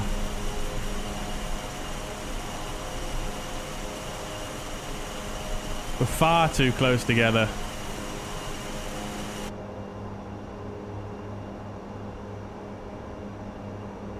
Well, hopefully because he's in an Embraer, he should speed off in front of me.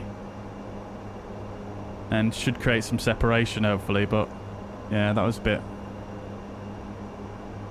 bit silly of him not to say anything.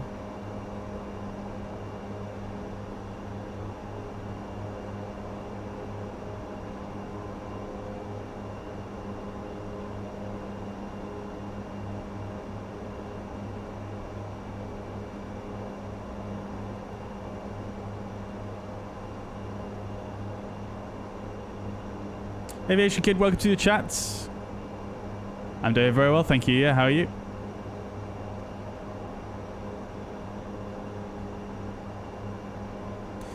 Ilias, welcome to the chat. Thank you very much, dude. Hope you're doing well. On the projector for more immersion. Amazing, dude. Amazing. Yeah, looking forward to Skiathos. It's the first time flown in there on the stream, so it should be pretty interesting.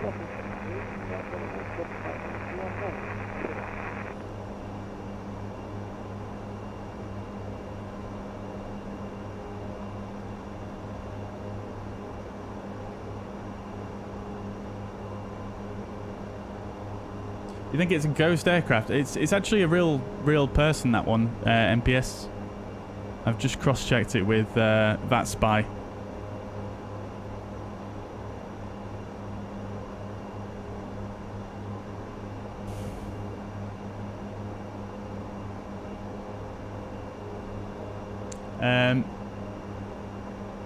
Berex says, do Y also have self-rotation during takeoff? I'm not sure if I'm misunderstanding you there a little bit, but the real aircraft, as far as I've heard from other reports, is it shouldn't rotate on its own. I've seen other reports saying that it should require, some positive back force on the yoke to rotate the aircraft. Does a trim allow the aircraft to rotate on its own? Well, the trim is set correctly per the performance data on here. So I don't think it should do necessarily, but yeah, I'm not sure. Maybe there's something wrong in the calculation. I don't really know. I don't really know.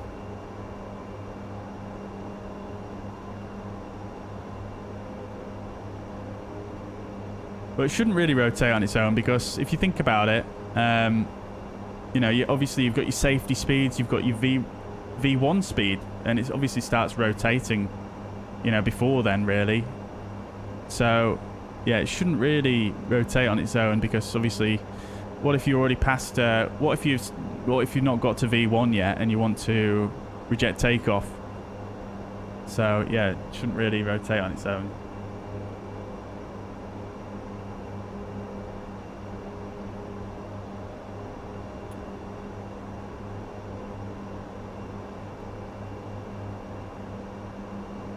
Is it an RNAV approach? No, it's an NDB approach.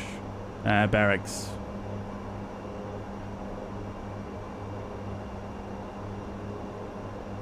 What's my airspeed? It's up at the top of the screen there.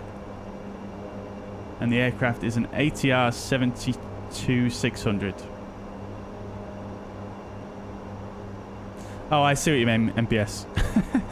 Yeah, there are definitely some people that just don't bother with the Unicom. And, yeah, but, yeah, thankfully, because they're quite a bit faster than us, they're quite far away from us now, so I can't really complain too much. At least it was on departure and not landing.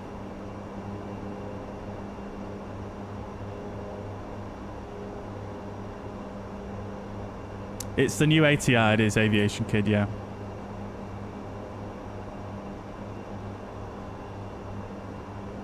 Right, and we're on our way.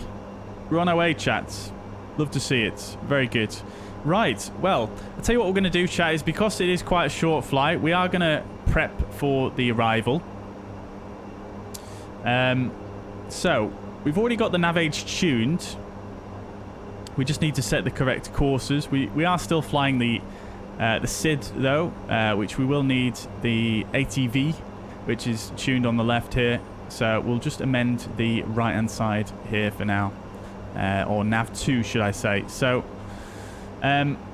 what we'll do is we'll have... we'll put the Skopelos, sorry, not the Skiathos, and VOR into nav 2. We'll come here and we'll just set the course. Hopefully it doesn't wipe the course again, because I'm going to be relying on this time. We'll set that to 355.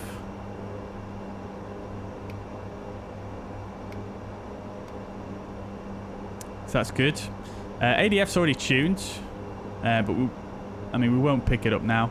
Also, I'm not sure why it's saying approach here, because we're definitely not on the approach. It shouldn't say that there, which is a bit strange. ADF's obviously not picked up yet. That's also fine, no worries. Good. Alright, seatbelt signs can come off now as well. Almost forgot about those. Grand. Okay, so then we'll come to our perf page. And you can see here it's wiped the alternate as well, which it shouldn't really do. That also doesn't make sense. Anyways, we're climbing on up.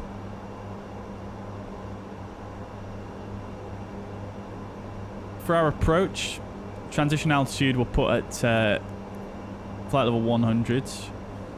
And we'll grab the weather as well for Skiathos, which is going to be QNH 1014.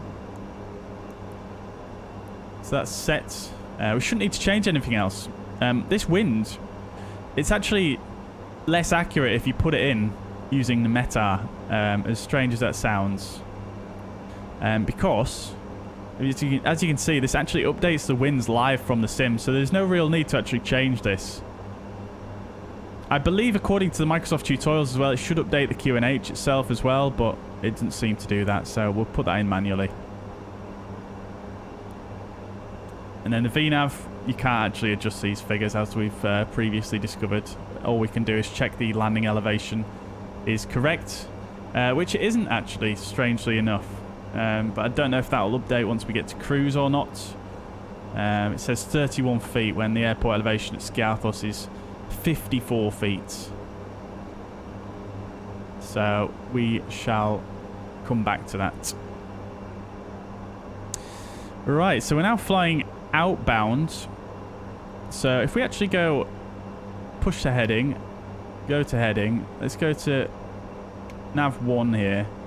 We should also be flying now outbound on the 349er radial. I'm not sure if there's something wrong with my Navigraph charts here, because the whole departure has been slightly offset. Let me just restart Navigraph, because I know there was an update. Maybe it's something to do with that. So we should be flying on the 349er. Wrong knob.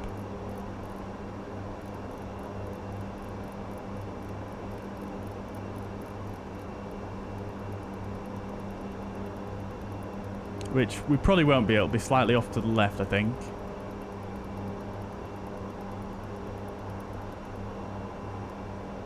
Yeah. I'm just so confused.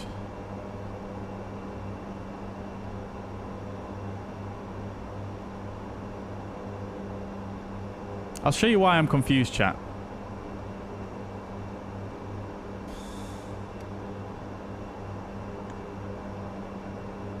So if I bring up the chart here real quick, you can see we're actually flying off to the right here. And it was the same. So what we've done for this departure is we've actually flown kind of rather bizarrely off to the right here all the way, and then we came back in, and then we took a right turn, which ended up putting us, I think looking at the charts, it took us like somewhere up here, and now we're flying like this, which is just a bit strange to me. But you can see we are pointing towards the right spot, but yeah, just so confused as to what the scenario is there. I don't really understand it, to be quite honest.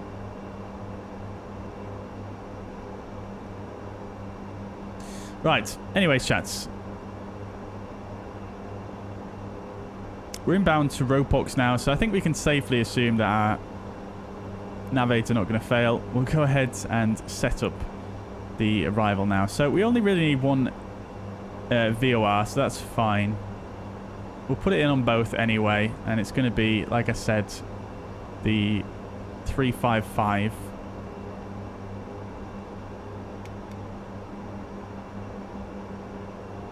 So that's set on VOR1 and VOR2. Okay, interesting. Interesting. Right. Well, that's set anyway, so that's fine.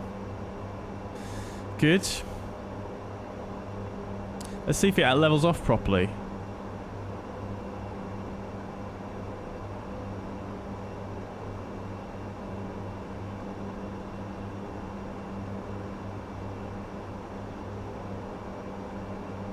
You don't have a top of descent either. Yeah, no top of descent showing. Yeah, it's leveled off 10 feet, 100 feet too low.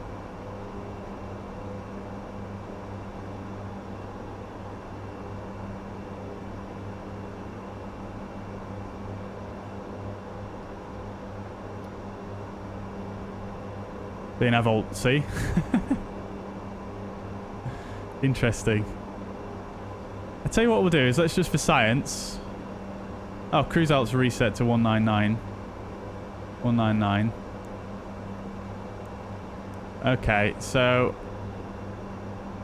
it's still not giving me a top of descent, which again, not really sure why.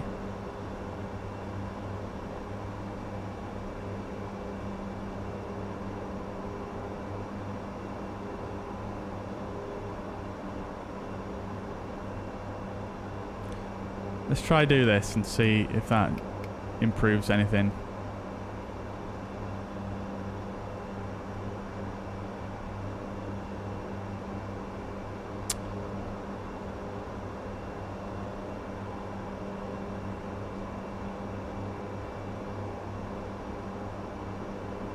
No?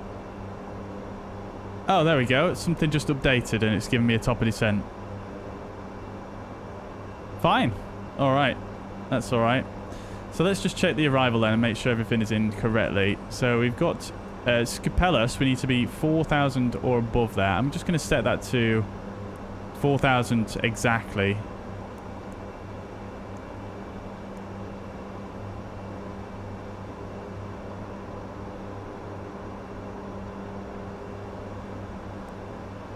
Ten nautical miles to top of descent.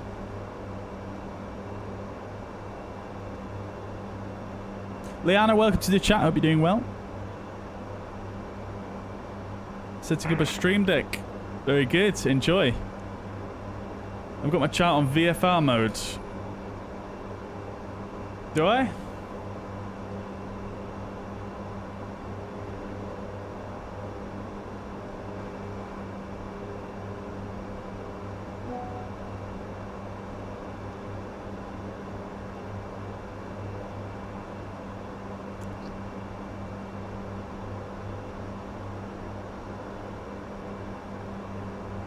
Whereabouts do I change that?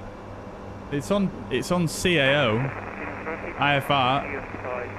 IFR low, but I mean, it's never been. That's how I've had it set up for years now.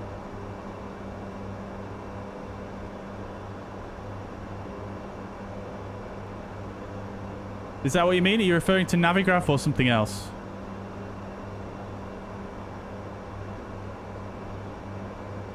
Maybe it's just a chart. That's just a standard chart, that one. It's just a normal SID chart. Interesting. Anyways, let's start down. We'll initially set... well, we'll set 4,000. Why not? Look at this as well. Something strange that happens. The top of descent is moving away from me as I move my altitude selector, which is just bizarre. I just don't... I'm just not following. So, we'll start down anyway.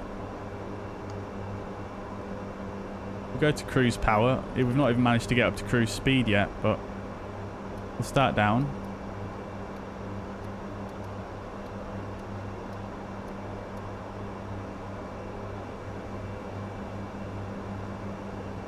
See how it's moved the top of descent further away, because it seems to take the VNAV off whichever altitude you've got selected, which, yeah. Even though we leveled off at the altitude, yeah. Never mind. Maybe you should just intercept it. Maybe you should just capture the VNAV path using VNAV rather than doing it this way, but never mind. Actually, let's try that for science. Let's just try that. So I'll wind this up to flight level 180.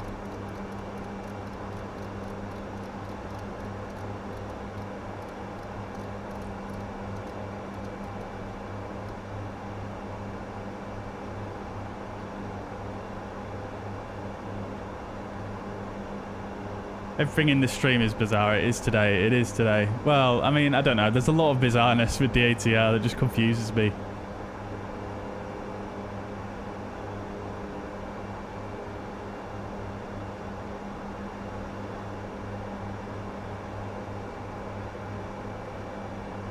Right, Alt Star.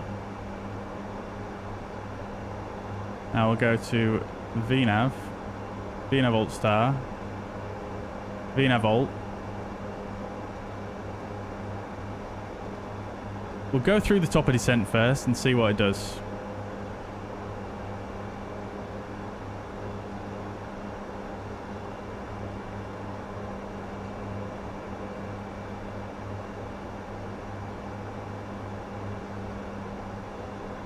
Okay, there we go.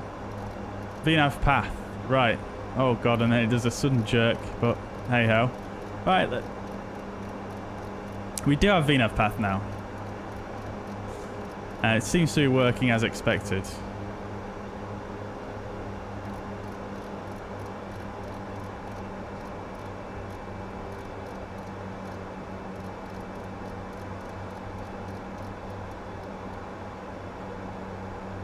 Right, good. So we've got flight level 40. We've got flight level 40 blue and 40 pink here as a restriction.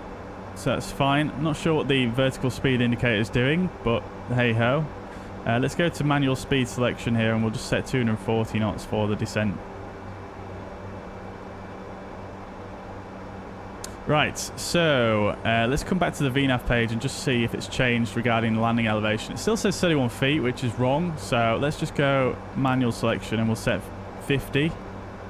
That's fine. Good. So descent checklist. FWS recall.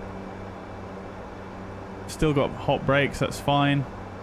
Landing elevation is checked. FMS nav and perf is set and checked. DHMDA, we've not set that, so let's do that.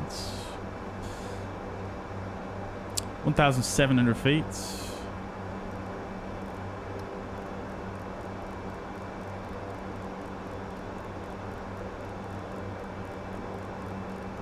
Also painfully slow.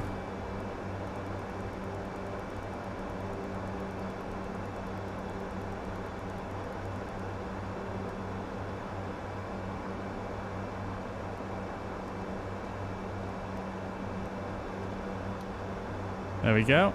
Good. Okay.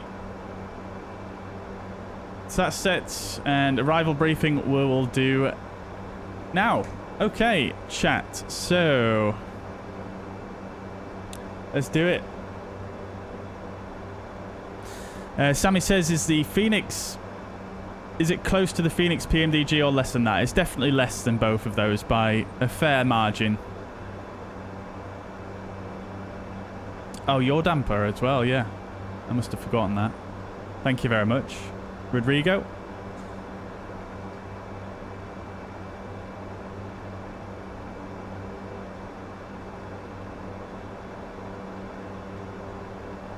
So yeah, it's considerably less than the PMDG and the Fenix, yeah. I mean, the functionality is more or less comparable, but the actual level of simulation is a lot more static than those.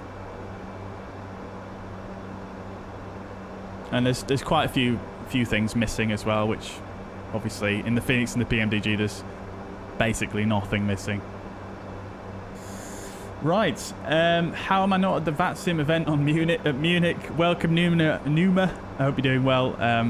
Just didn't really fancy it. Ian, welcome to the chats. Thank you very much, dude. I'm glad you're enjoying it. Welcome. Beluga says, am I going to do any Binter ops in the future? I've been doing some loving the ATR. Yeah, most likely, yeah. I don't really own any sceneries, though, in the Canary Islands. So, might be something that I do once I can pick up a few sceneries, just so we've got some nice scenery for it. Okie dokes. So, we'll change this to the ADF now as well, because we're going to need the ADF for the arrival. And we've got the VOR, which is identified. That's good. Sorry, you guys can't see that, but I'll show you in a minute. Right, so let's do the briefing then. We're arriving into, we'll just say Skiathos, Greece. This is a 10-2 chart. Transition level is flight level 100. Flight level 100. Airport elevation 54 feet. We're going to be flying in on the, which one was it? The Sigfo 1 Charlie arrival for all runways. So this is going to bring us in from Sigfo direct in towards the Skiathos VOR. Fairly straightforward. Minimum sector altitude there, or the minimum leg altitude, 4,000 feet. And then we're going to be flying runway 19er approach. This is a 16-2 chart. This is the locator approach for runway 19er. The locator is the Skiathos NDB. 326 is the frequency, and the final approach course is 194. There's no final approach fix here in the MDA. We've already looked at 1,700 feet and the airport elevation. MSA is highest in the northwest at 6,500 feet. This is based on the Skiathos locator, which is here on the airport. And then we're going to fly the approach as follows. So I'll show the profile view as well as the plan view here. We've just passed through flight level 100, so I'm just going to get the landing lights on and the seatbelt signs on as well. And we'll do the altimeters as well. Let me just do that real quick. So we'll just check the weather.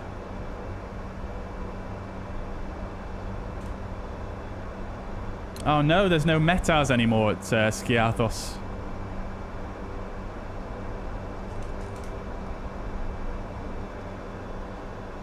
Well, the previous QNH was 1014, so let's go with that. So we'll set 1014 there. I'm just going to bring the power back a bit as well. Now we'll set 1014 here as well.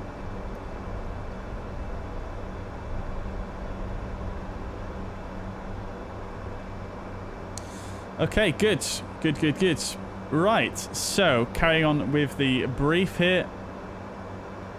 So we're going to arrive in at the Skiathos VOR at 4,000 feet. We're then going to start a descent. We're going to switch over to the blue needles at this point and fly using VOR capture mode to fly this outbound radial, the 355. We're then going to fly that outbound, descending through 3,000 feet, and then after passing 3 miles, descending to 2,000 feet. At 7 miles on that radial, we're going to take a left turn. Inbound to, it's Fox Quebec 19er, which is basically the 194 inbound course to the Skiathos NDB. And then from there, it's a visual approach.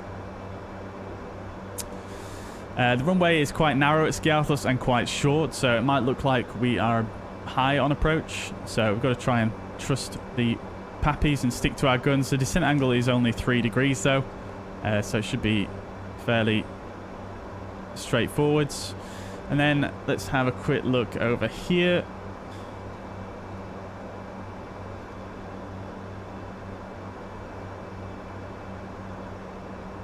Oh, it's already on this chart anyway. So the pappy, we do have a pappy there to the left of the runway, which is calibrated to 3 degrees. Yeah, so once we arrive, it's basically we're just going to leave the runway at one of these points and taxi to the main terminal here, which is fairly straightforward. We'll probably park at one of these stands here. So that's it, really. So here we go. I'm going to bring this chart up so I can reference it as we're coming, as you can see, inbound to the Scapelos VOR now. So get ready for this chat. I'm going to be flapping a bit. Right, so approach checklist, seatbelt signs are on, landing lights are on, altimeter is set and checked, cabin altitude is not checked. We'll just check that real quick. 500 feet, all looking good there. Great, cool. So procedure complete. And before landing is the next one. Clear that off for now. Okay, so here we go, inbound to the Scapelos VOR. We'll sync the heading and go to heading mode now. We'll switch the nav source to the VOR here. And we'll set our altitude selector down to 3,000 feet. I'm going to bring back the power as well. We'll go to auto speeds now, and approach speeds are active, so that is good.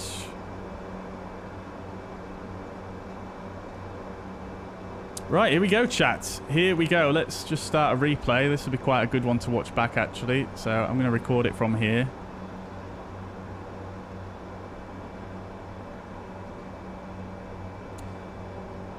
As soon as we get overhead, I'm just going to go to nav.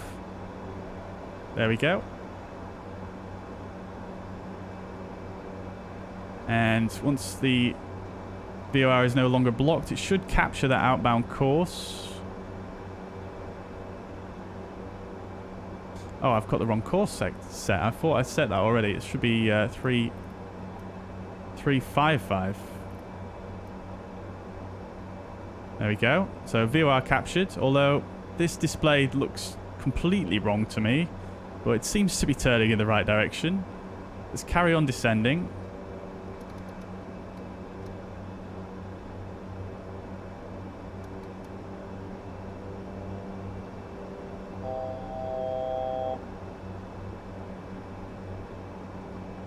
Yeah, this VOR display is wrong, but it seems to have turned to the right, onto the right course, which is a bit baffling also. I didn't brief the go-around, but we'll set the go-around altitude now to 4,000 feet. And we'll go back to VS.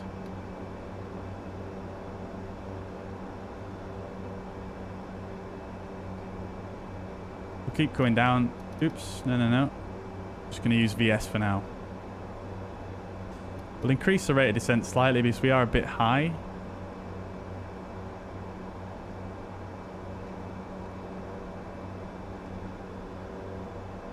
So we're at 4 miles. At 7 miles, we should be at 2,000 feet.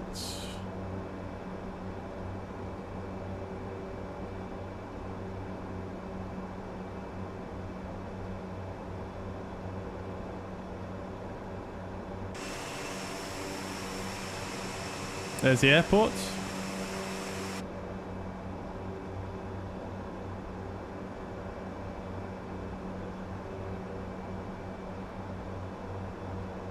Looks like we're a bit high, so I'm just going to increase the rate of descent slightly.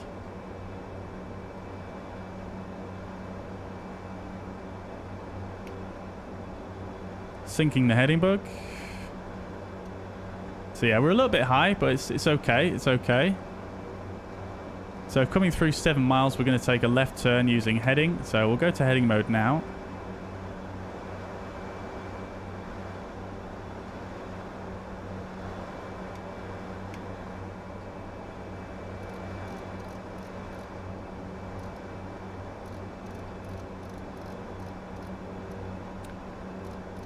And we're going to look to get aligned with the 194 inbound.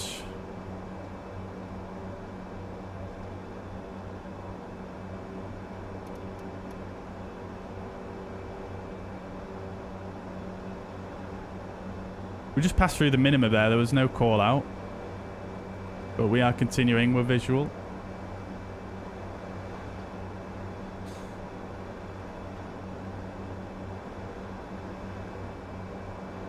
Yeah, we are a bit low now as well. So I'm just going to disconnect here and fly manually.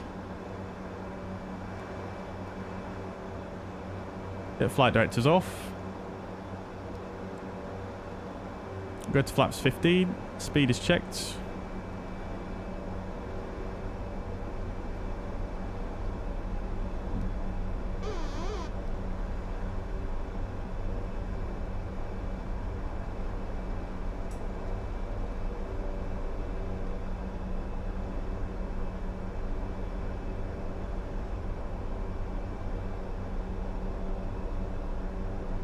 And we'll go to gear down, flap set to full.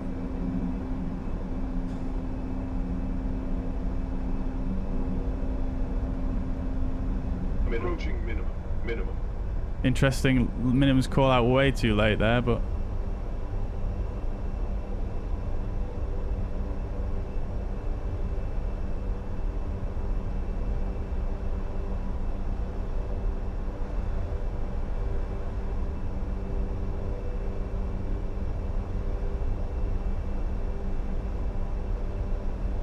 Right, landing check. This cabin crew advised landing gear is 3 greens. Flaps are set. Power management will set to takeoff.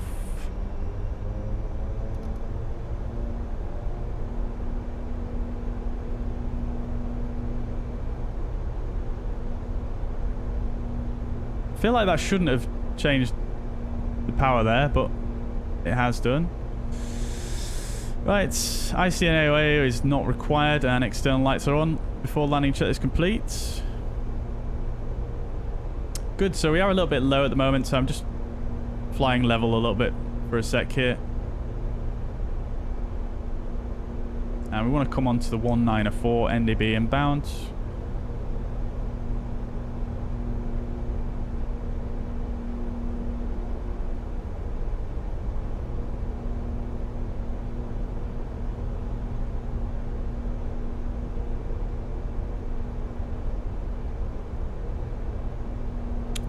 We might as well just fly visually from here, chat, because we're completely visual.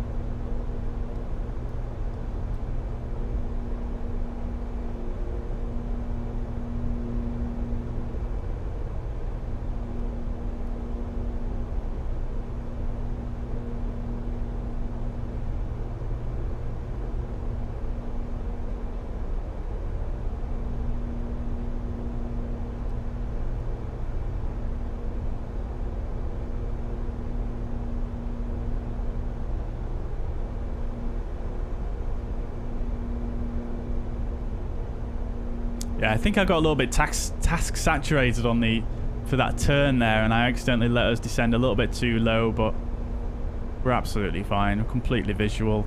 Nothing to worry about. Let's just make sure we don't get too low now. Sorry, yeah, make sure that we fly the correct profile now. And it's, I can't really see the pappies. I think we've got 3 whites there actually. 4 whites now even. I can't quite tell. Pretty sure it's 4 whites, but I think we can recover that.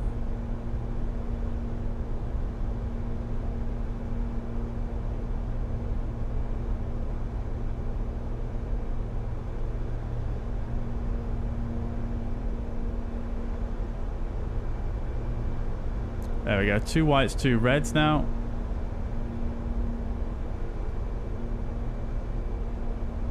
Three whites.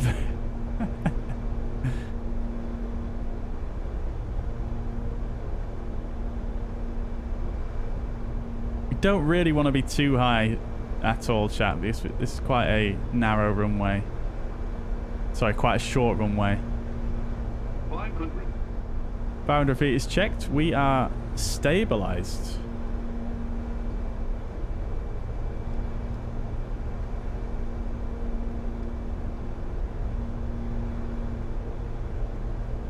Got a bit of wind from the left.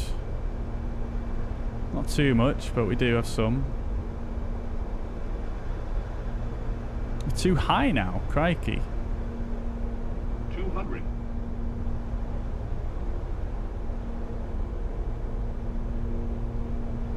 100. 50. 40. 30. 20. 10.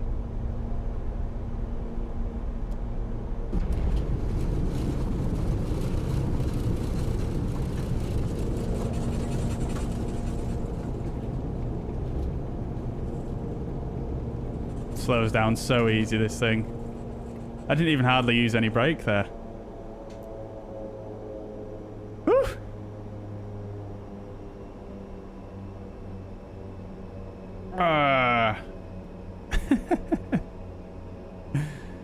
That wasn't the prettiest, but I think that was okay. We still made the touchdown zone there.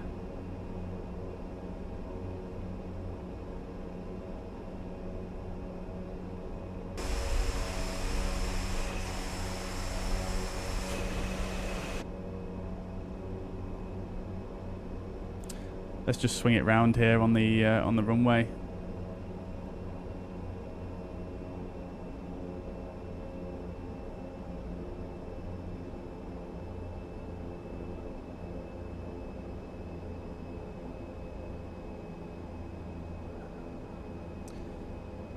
Yeah, maybe I should have gone around there, Ian, but I don't know. I have a hard time trusting the pappies in Microsoft Flight Simulator. And as you could see there, the pappies were actually wrong. Because the threshold crossing height on this approach is 50 feet. Pappy said we were too high. And you could hear there, the radio altimeter said 50 before we even passed the threshold of the runway. So, yeah, as I say, I really have a hard time trusting the pappies in this sim. Right, okay, well, welcome to Skiathos, guys. We'll get the landing lights off. Probe lights can come off as well. Radar can come to standby. And we'll get the left engine to feather.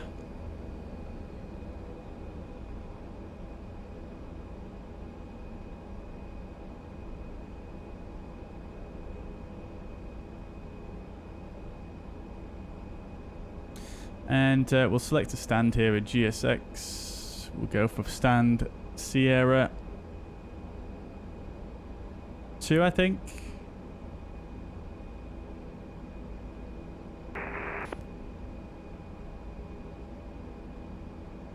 Not sure what to use, chat. We'll go for gold air.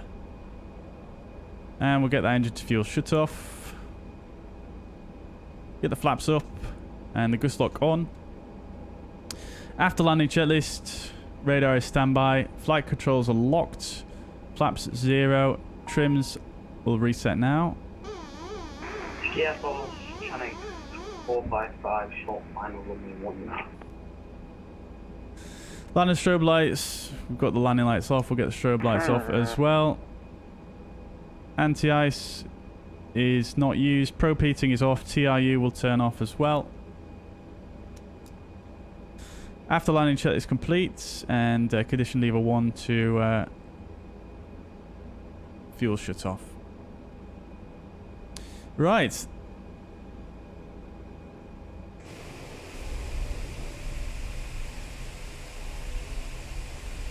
This is our stand. She is really in the wrong place right there.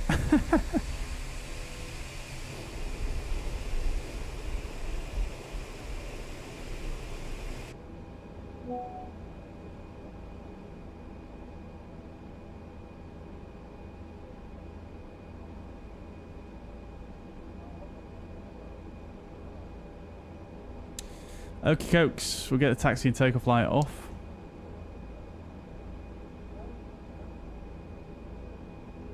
This is really a great scenery by Orbx.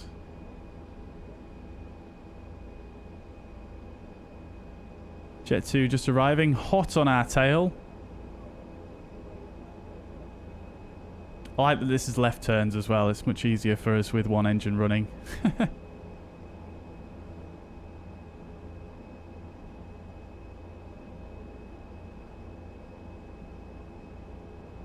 Feel free to put your landing rate predictions in the chat, though.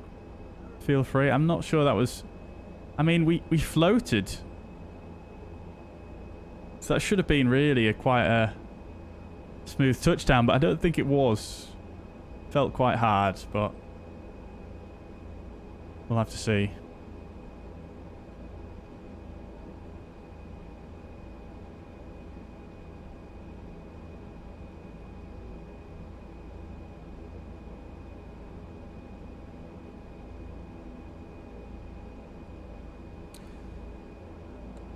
Right, parking brake is set. Lovely stuff. We'll get engine 2 to feather. Prop brake engaged. Beacon light off. We'll get the wing light on because we've got hotel mode running. Seatbelt signs can come off as well. Lovely. Fantastic stuff, chat. Fantastic stuff. Good. Alright. So, parking checklist. Parking brake is engaged. Taxi and takeoff lights are off. Condition lever 2, feather. Beacon light is off. Transponder. Standby. Seatbelt signs are off. Parking checklist complete. Good. Alrighty. Slightly off the centre line there, but welcome to Skiathos, guys. First time we've flown in here on the stream. So, very excited. What? Sierra 2. Huh?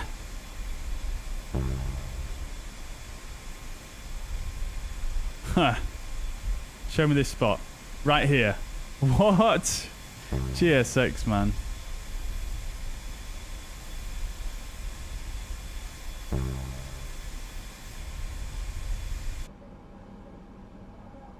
Wheel chocks.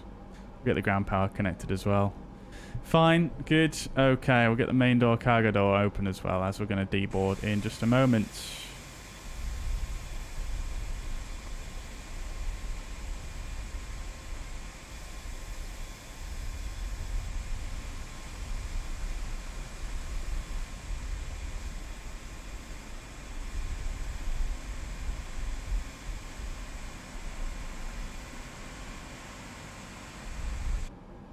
Right, here comes our GPU. We'll get external power on. And we'll go ahead and shut down this engine to save on fuel. Good. Alrighty. Let's see if the deboarding works better than the boarding. What GSX profile is this? It's just the one on flightsim.to. George, welcome to the chat though. Hope you're doing well.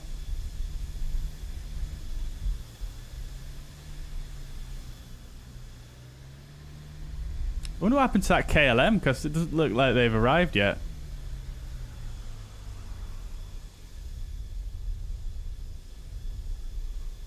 Oh, look at that. The deboarding seems to be working all right.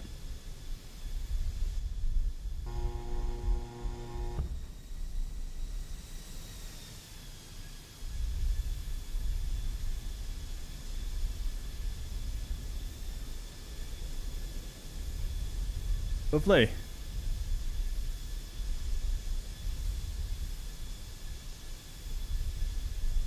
How's it reckon? Oh, I see. So you just need to update GSX, George, because they added some limited support for the ATR.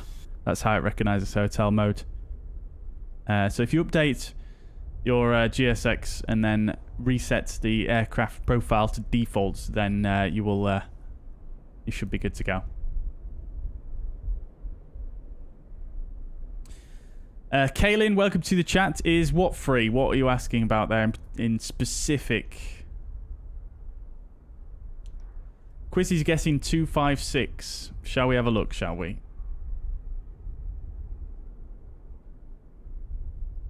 Shall we have a look? The plane is not free, no.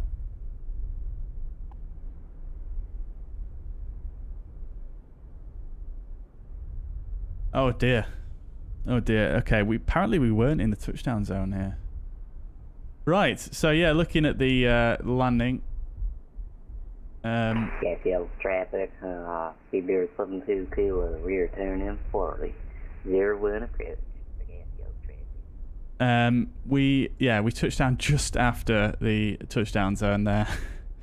And we also were slightly to the left of centre line, so not the greatest. Yeah, I'm still not entirely, I don't know. It doesn't feel as easy to control the pitch on this aircraft as I feel like it should do, but so that's my excuse. But anyway, vertical speed for the landing, 254 feet per minute.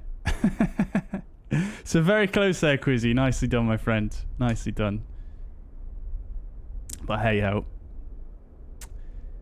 Not the prettiest landing, but we still managed to stop well within a good margin. So I'm not going to fuss too much about it. Right, guys. I'm just going to take a quick 5 minutes break, and then we'll get set up for the return leg. So stand by, and we'll go back to Athens chat. So I'll be back with you shortly.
All right, chats.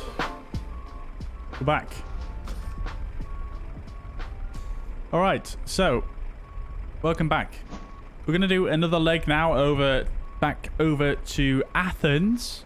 But one thing I will just say though is I know I wanted to do Mykonos as well today, chat, but to be honest, I didn't realize that leg would take quite as long as it would do.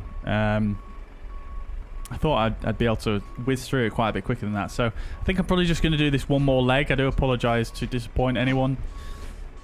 But we'll, of course, continue this. We'll continue and do the Mykonos leg sometime next week. I think will probably be good. So, whilst we're here, though, this is the first time I've flown into this airport. I literally just picked up the scenery before the stream today. So, let's check it out. Tildo, welcome to the chat. FaZe Cloud, welcome. Good to see you again. Very nice. Very nice. Love the detail. Lots of detail going on here. Love the detail on the roof there. Even down here. On the air side. Lots of detail. Yeah, really, really impressed with this scenery. I mean, I knew it was good anyway. I have seen videos of it before. Oh, there's the KLM. What is going on there? Looks like his rear wheels are off the ground. Yeah, so I've seen videos of this already. I did know it was a very good scenery, but it is very nice. Very nice frames as well. Big fan. Big fan. Ground markings, ground textures are very nice. I mean, it's just great, isn't it? It's just a great scenery. Runway textures are really nice as well. So this runway we landed on, this is not the famous runway at Skiathos, is it? The famous runway is at the other end. Oh, look, they've even got the beach huts down here as well. Love to see it. And a few cars parked. Very good. Yeah, so the famous approach at Skiathos is down at this other end, isn't it? Where it passes over the road super low. Sorry, where planes pass over this. Here we go. We've even got people down here as well. Love to see it. Yeah, that's really cool.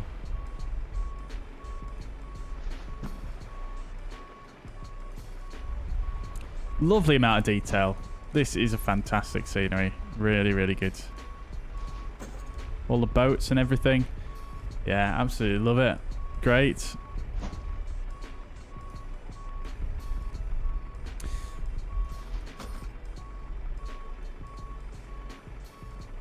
Great.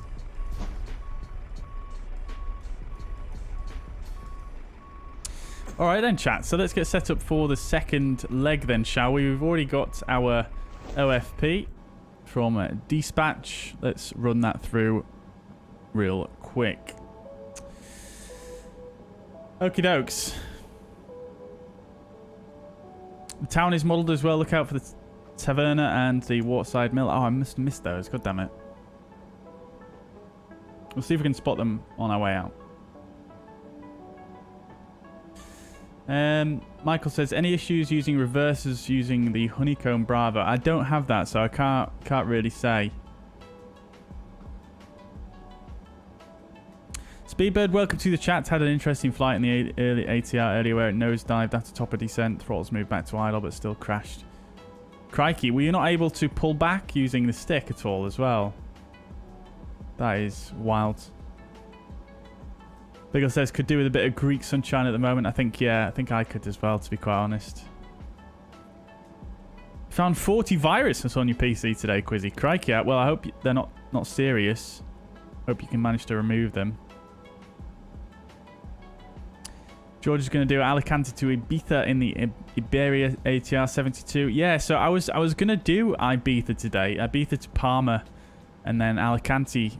But there's no livery, is there, for the Iberia? For Iberia on the ATR, yeah, is there? Unless someone just released just now. So, yeah, there wasn't released at the start of the stream. Right, let's have a look then. So we're going to be Olympic 93 going back to Athens. We are going to be flying the same aircraft, just a reverse routes. Call sign this time is going to be Olympic 93. Off-clock time scheduled at 18:10 Zulu, so in about 10 minutes. Probably not going to make that, let's face it. 144 miles, 20 tons for the takeoff, 20.5. Alternate is Thessaloniki. Cruising flight level this time is going to be flight level 170. Trip time of 40 minutes and alternate 1 hour 10 minutes if we need to divert. Block fuel 1898 kilograms. We're expecting... well, it's actually given us runway 01 here at Skiathos, but we're not going to use that. We're going to use one... Is it 19er? Yeah, it is. So we're going to use 19er because that is... The wind is favouring that at the moment, so that's fine. And then it's also given us 03 right at Athens for some reason, but we're going to use 21 right because there is a controller on there at the moment, and that is the runway in use. The SIDs are obviously going to be different, but we'll have a look at those once we get set up. 67 passengers, 500 tons of 500 kilos of cargo, and weather is still fine. I mean, this META is very old now, chat, so we're not going to pay attention to that. But you can see the wind is more or less prevailing from a roughly southerly direction.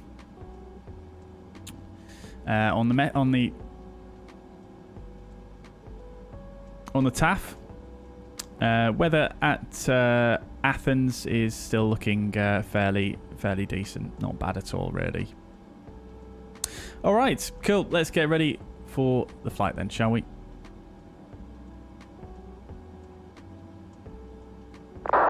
So it should actually take us a bit less time to get set up here because we've obviously done all of the pre-flight more or less already. Engine start, I always seem to leave that on in this aircraft for some reason.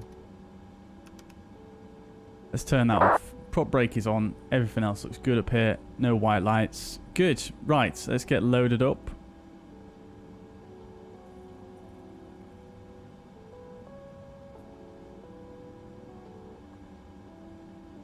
We're not going to bother with the GSX fuel loading because, as we discovered last flight, it doesn't really seem to work too well. So we'll just set it up like this, and then the payload's going to be 5829.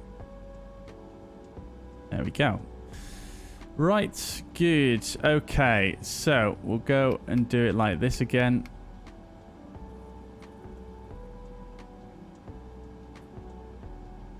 Heading select is in, that's good. Right, so we won't set any of the rest of that up until we've done the FMS anyway. Okay, good. Right, let's go down here then. We go to flight plan, new flight plan, routes. We're going to go LGSK. We'll do, I mean, let me just see here. This is still broken, so it doesn't really matter whether we do the flight plan first or not. So let's just go back to the main page and we'll do it properly then. So positive nav data units we've already checked. Weight we'll set up now, so we'll bring in the new weight. And the fuel trim should be 1 down, and the reserve fuel is going to be 1205.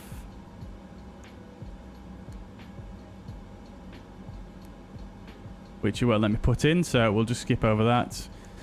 Per minute, cruising flight level is going to be 170. Let's see, can you put it in like this? You cannot. Okay.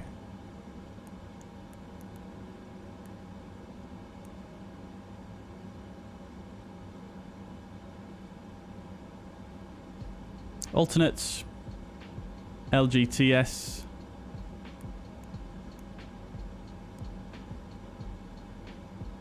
Flight level 240 for that one. Crikey, that's high. I've noticed it does this as well sometimes when you press return. It should take you back to the main page when you do that. So anyway, flight plans next. So we'll go here. LGSK to LGAV.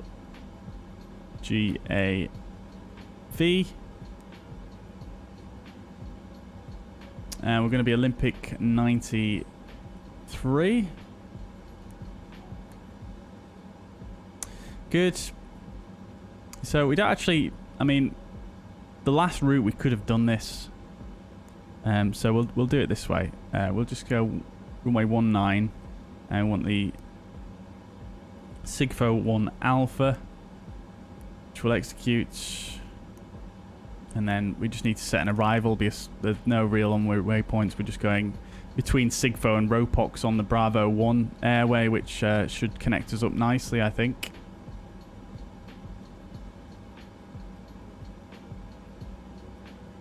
Yes, it will. Okay, good. So, runway 21 right is going to be the one that we want. And the Ropox.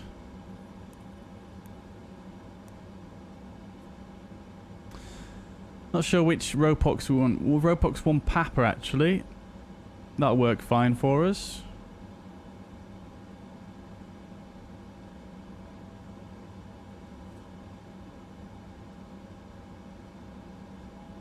Let me just have a look. Actually, that's not for this runway. Interesting. So it shouldn't really show it there, should it?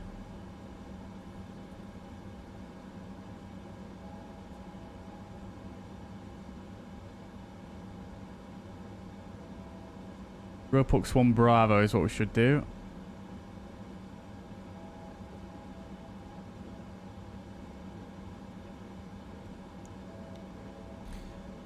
Transition of KEA, which is fine. Good. Execute. So just checking everything.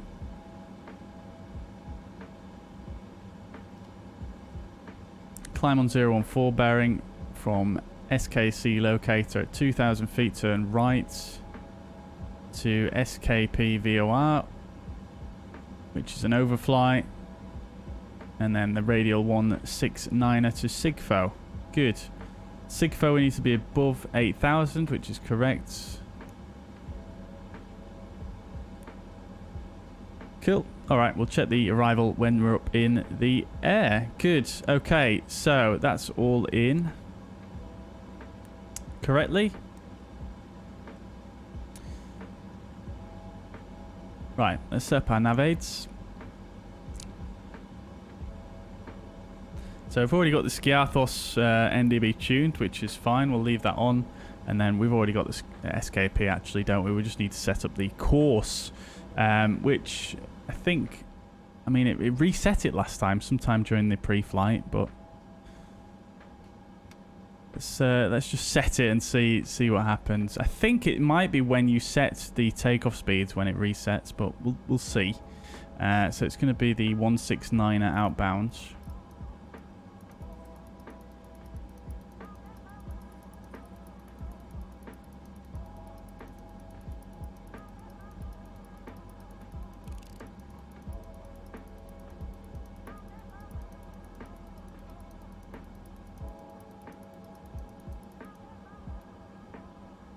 Good. Okay. There's no initial climb clearance, so we might as well clear ourselves up all the way to our cruising altitude. It's going to be 170.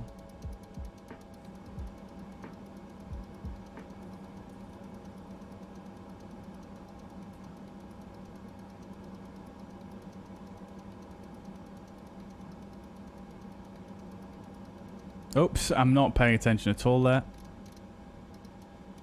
Cool. Right, so that's done. We'll come to VNAV now. Fine. Performance. 9,000 is the transition altitude, which it won't let me change. Okay.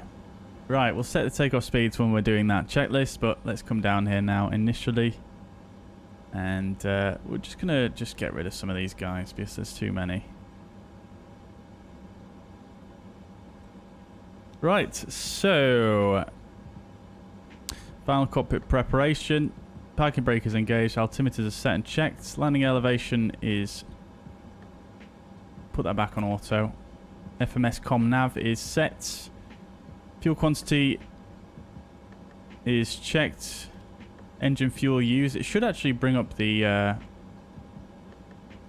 perf page there, but it's not done it. But we'll... Fuel use is on 0. Okay, interesting. Maybe it resets when you land.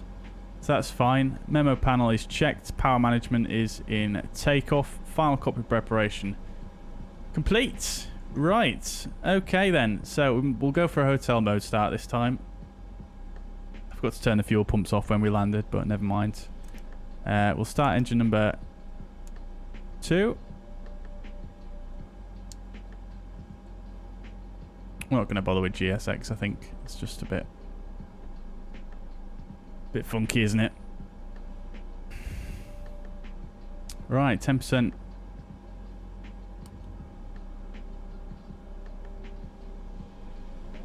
Oh, okay.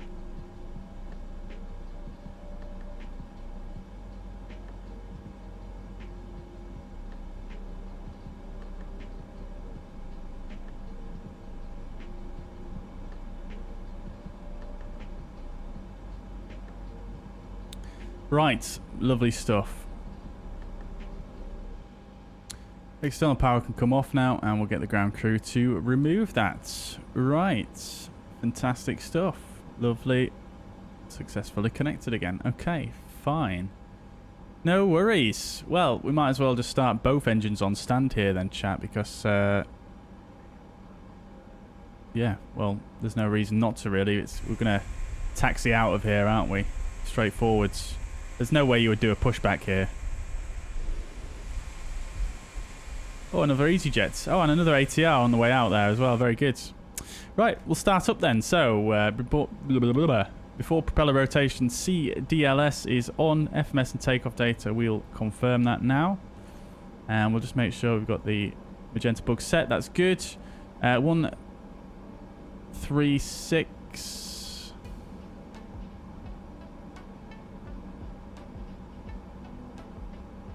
VMLB. Oh, okay, that's fine. And then 108 is a V1. VR is 108 as well. Okay, cool. So that's set. What I wanted to do is just check that the course has been reset now. No, it seems to have kept the course this time. Again, I'm not sure if that was the issue, but hey ho. We carry on. Oh, one thing I did not check actually, which I probably should do really, is go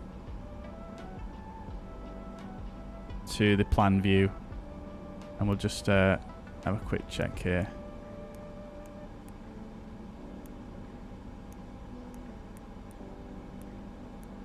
It still doesn't work, even if I'm using FMS1 on this side. Interesting.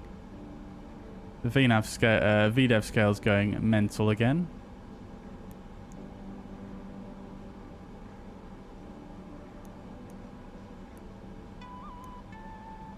Right. That looks acceptable.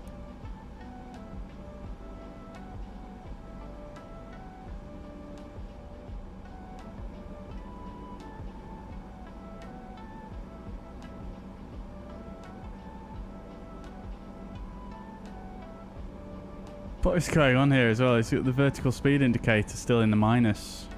Oh, we've still got vertical speed, and I thought I'd changed that. So we'll go indicated airspeed and VNAV. Oh, we need to have LNAV armed and then VNAV. There we go. Good. Okay. So FMS takeoff data is confirmed. Trims are set. We want one down for this takeoff. Oh, that's out of the scale. Is it definitely? Did it definitely say one down? I'm sure it did.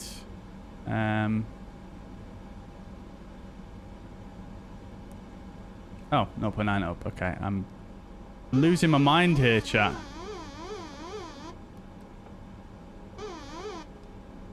Fine. Good. Trims are set. Tail prop is on board. Doors are closed. Seatbelt signs are on. Beacon light is on in a moment. Before propeller rotation complete, we'll clear everything off there. Good. So, wing lights... sorry, beacon light can come on. We'll release the prop brake. I keep missing the click spot. There we go. MP is stable.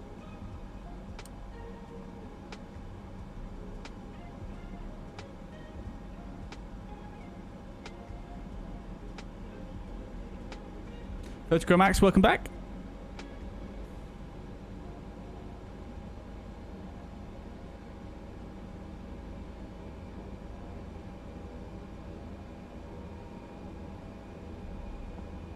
Okay, good.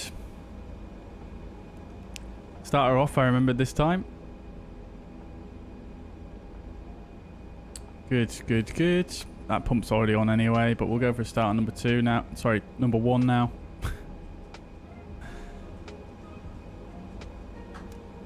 Oh my days, I've just... Oops, I just pressed that to put fuel shut off by complete accident. Never mind, we're starting that engine anyway.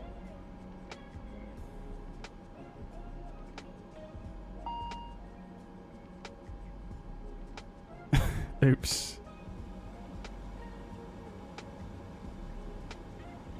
I just accidentally knocked the switch, which puts the right engine to fuel shut off.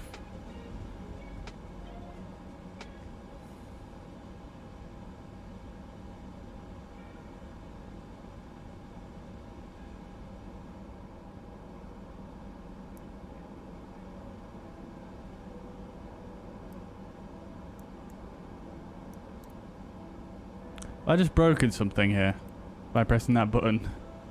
It's just blanked out that display.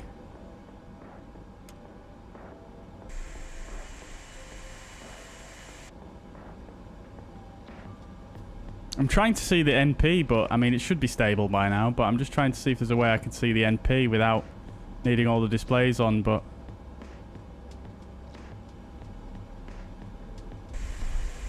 I may have done a boo-boo here, chat. We may need to get the ground crew to come back with the external power. Let's get them back. Come back. Oh, I can't even click it.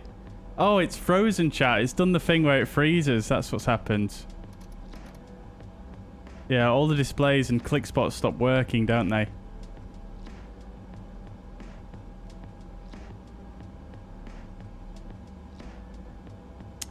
God damn it. Yeah, so it's broketed. The aircraft's broken, chat. We'll have to do a restart. Unfortunately. Shouldn't take long though. Am I stuck in a text input? There's no text inputs in this aircraft. But you could see all the screens were frozen. They weren't updating or anything. None of the instruments were changing.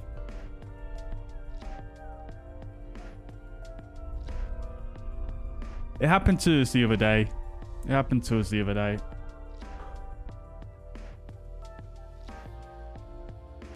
Right, anyway, LGSK.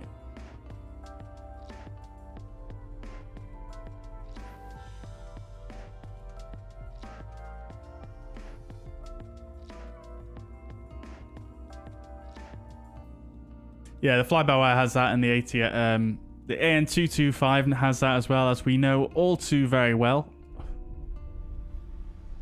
Right, okie dokes then. Good. We're back. Right. Let's just do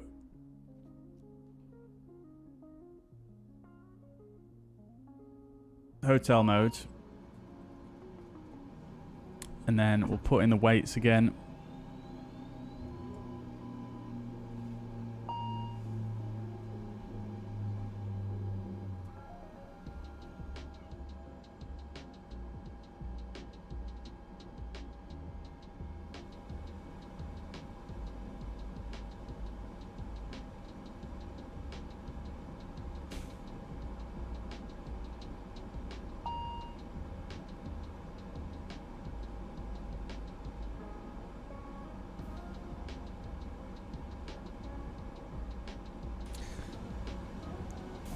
Right, we go again. Oh, we can test the theory as well regarding the flight plan as well. We'll test that one.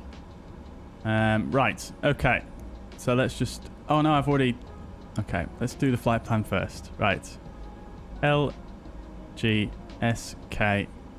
to LGAV.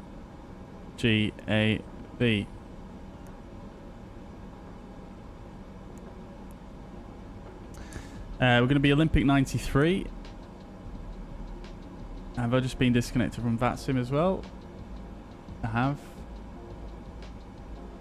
Right, good. So, 19er, Sigfo 1 Alpha.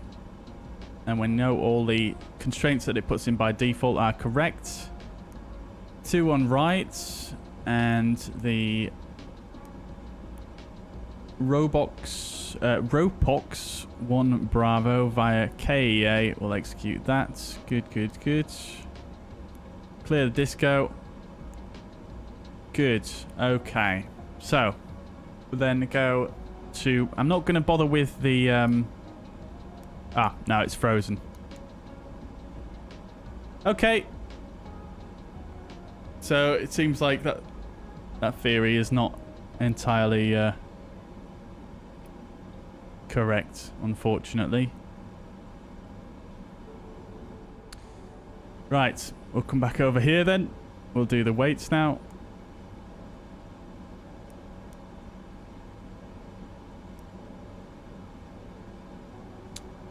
Reserve fuel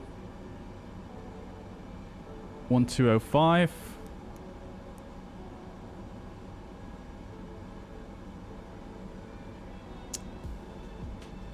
Definite cruising altitude is going to be 170. I'm not going to bother with the alternate just to save time. Right, good.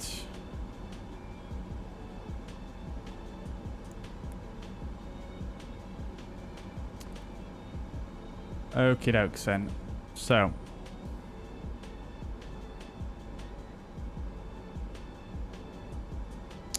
For propeller rotation.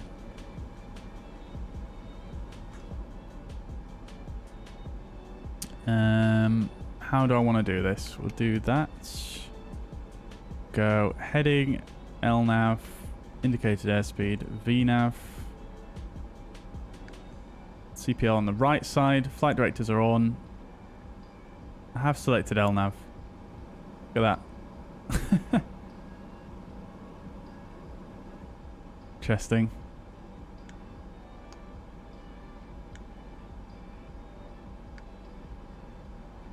Maybe it's because I've not set my altitude selector.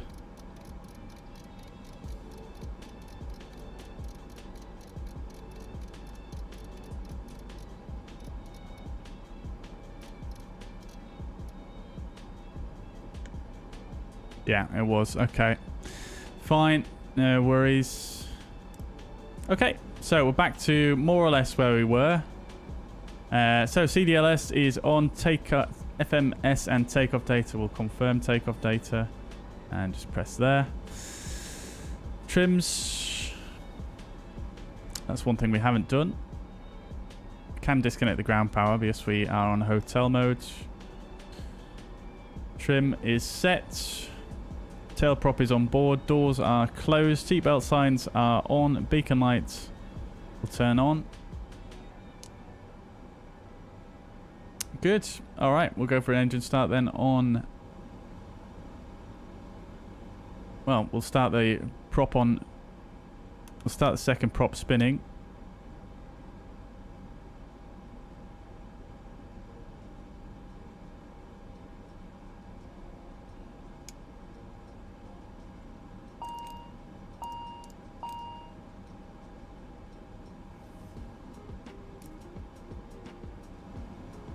MP stable. Interesting that it stabilized at higher MP than what it normally does.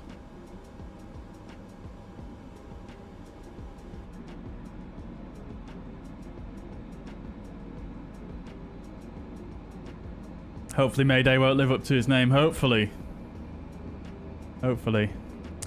But yeah, George, I'm not sure what happened. It just seemed to freeze. Everything froze. It did that to me the other day as well, so I'm really not sure what causes it. It just seems to happen randomly. Someone in the chat, someone in the chat the other day said it happened to them while they were in the air, which sounds rough. Okay, we'll go for an engine start on number 1 now.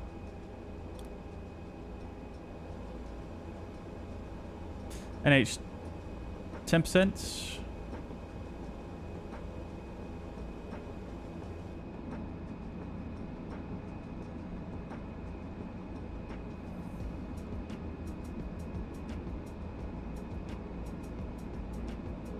I'll remember my seatbelts this time, chat.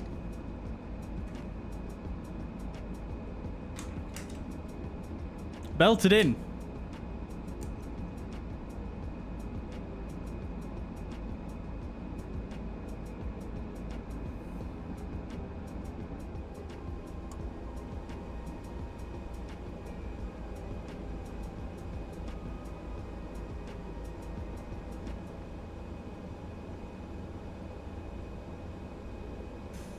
Okie dokes, so we'll set our transponder to 2000, turn it on as we're going to taxi out of this stand here, and we'll set 1228. Good.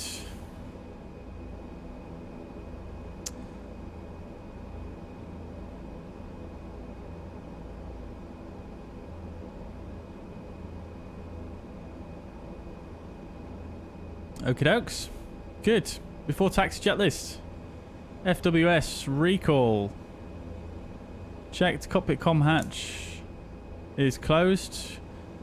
Condition lever 1 and 2 are in auto. Anti-ice is not required. TRU is on.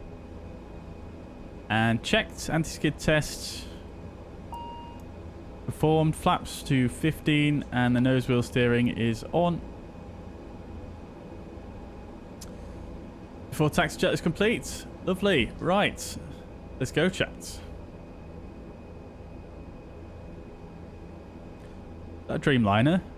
It is. Lovely.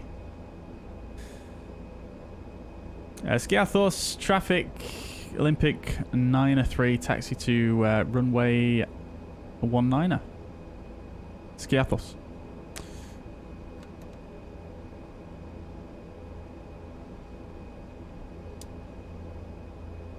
Just going to come in here and turn these off sync because they don't work properly otherwise, and we'll turn that off.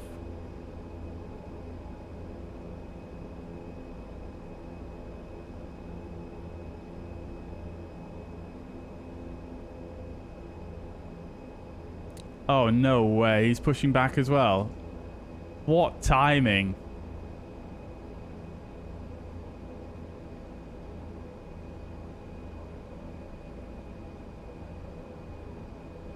Is he? Actually, I could have sworn he was just moving.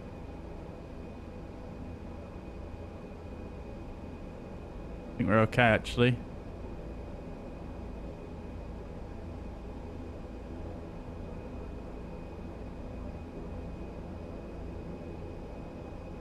Oh no, he is moving.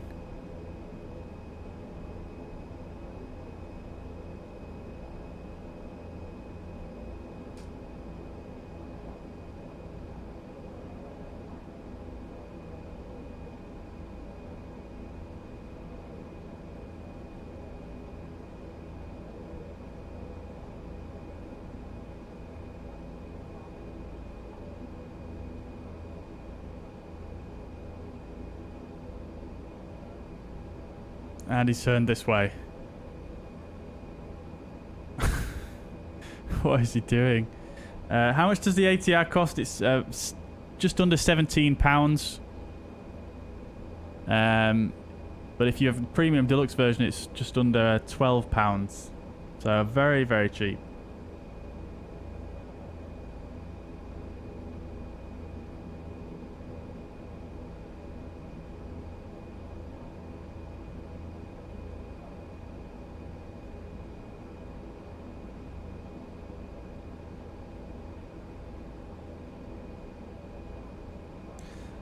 Thompson Dreamliner, are you on Unicom?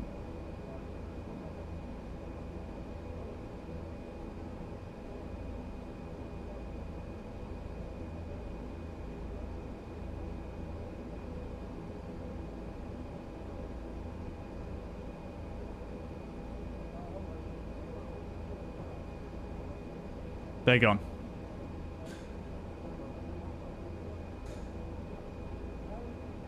Let's carry on.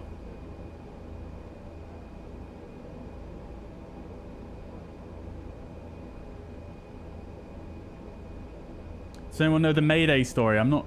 Do you mean the reason why they thought of the word Mayday for an emergency? I have definitely watched something on that previously, but I honestly couldn't remember exactly why that is.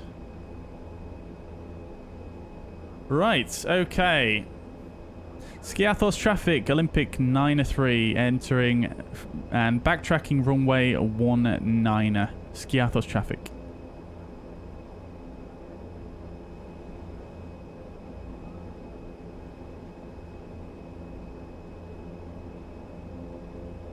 Get the strobe lights on.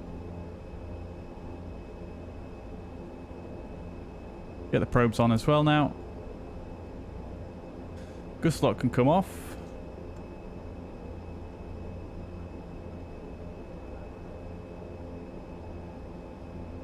For takeoff checklist, takeoff briefing we haven't done, just because I wanted to save time here.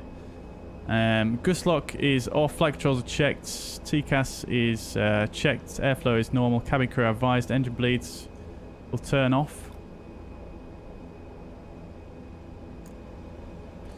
External lights are on, lateral flight director bar will do as we line up and rudder cam is centered. Looks like we've got a bit of a crosswind takeoff here, chat. Right, so for the takeoff,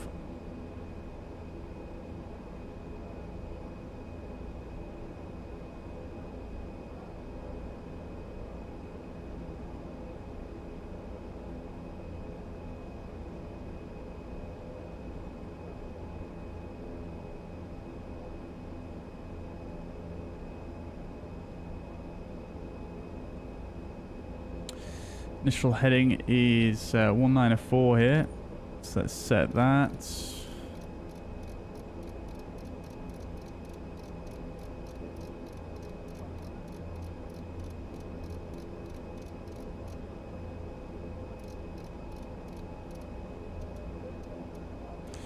Good, set.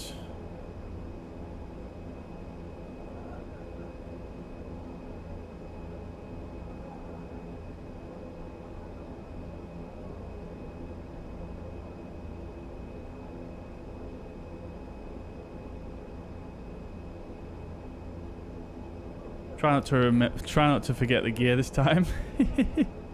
Right, we'll get the landing lights on as we're cleared. For takeoff. Taxi checklist, sorry. Before takeoff is completed. V1 and VR 108.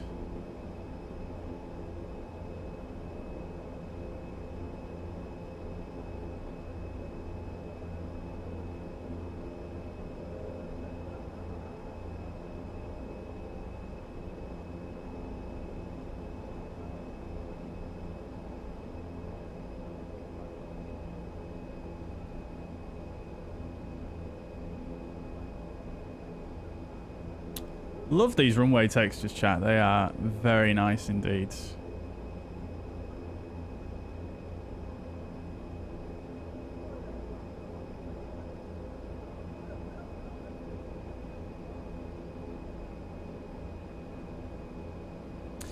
Okie dokie then.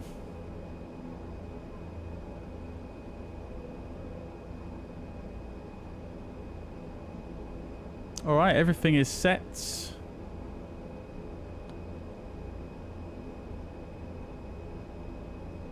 Take off.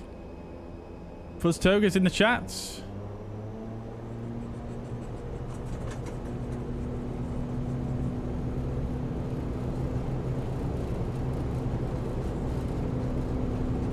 $60 knots.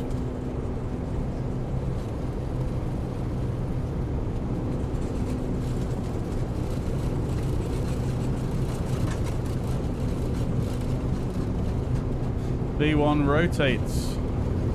Oh my days. Positive rates. Gear up.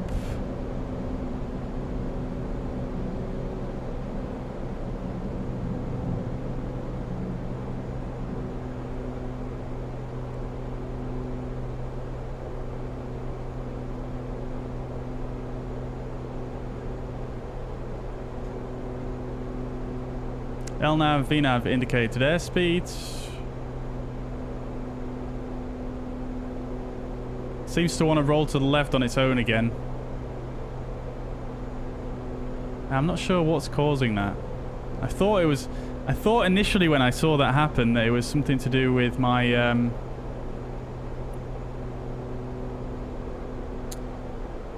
my rudders, but it doesn't seem to be. It's happening very consistently now.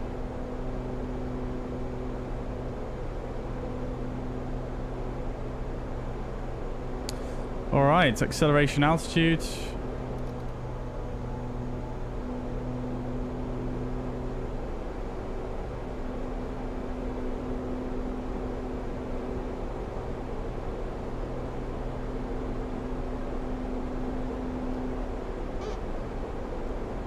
Alright, white bug, flaps up.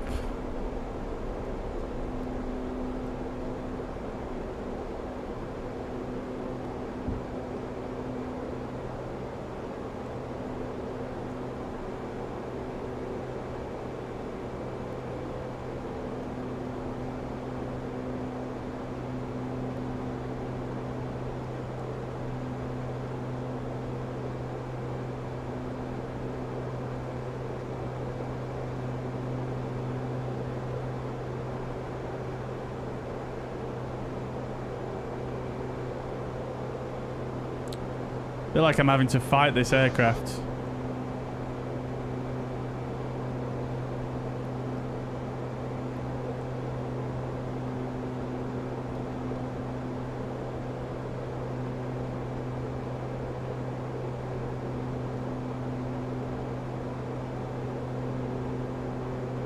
Oh, it's the yaw damper, isn't it, chat? Or is it? I'm not holding the stick. No, it's not the yaw damper.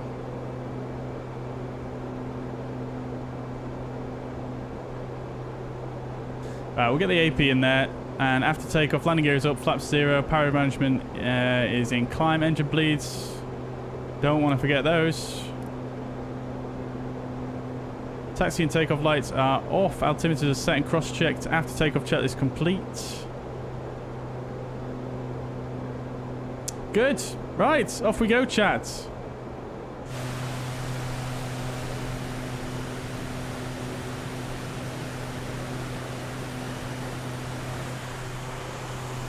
There's Skiathos behind us.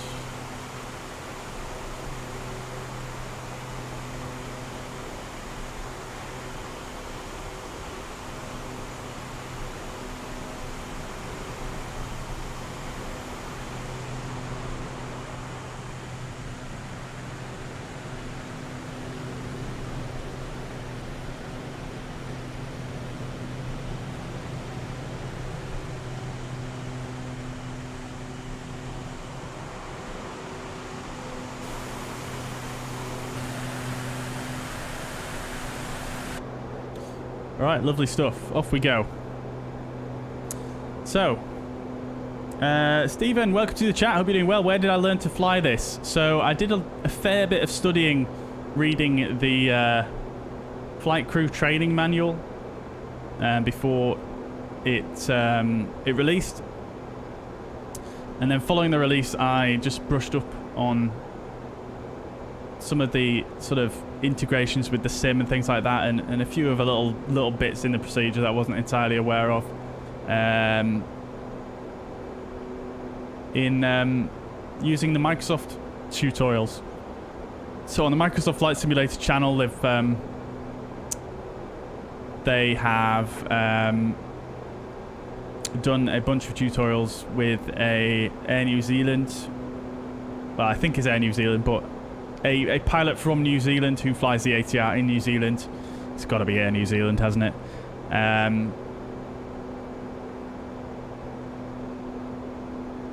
They've got a bunch of tutorials on their YouTube channel about this, which are really good. They're a bit more condensed than perhaps some other ones, but there are tons of other tutorials on YouTube. There's 737NG pilots done them, British Av Geeks done them, and there's plenty of others as well. Mr. Z Gamer, welcome to the chat. I'm not answering those questions because they're a bit ridiculous. Chappie, welcome to the chat. How are your flights going today? He says they're going okay. They're going okay. Flight level 100. Landing lights off. Seatbelt signs can come off now as well. I'll get my seatbelts off as well.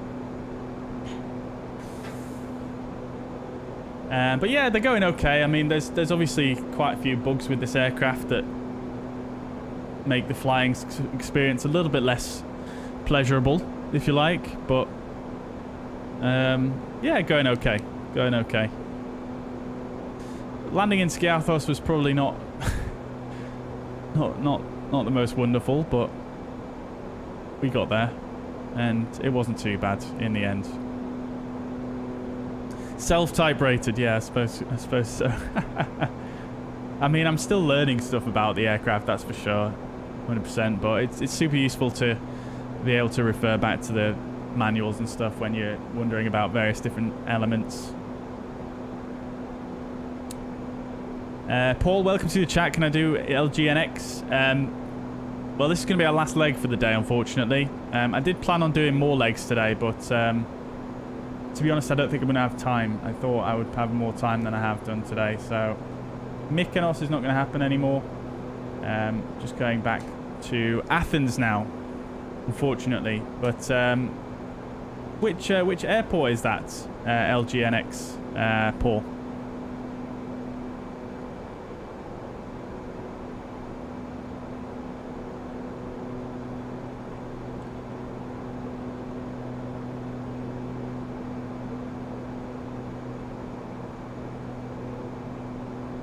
Right.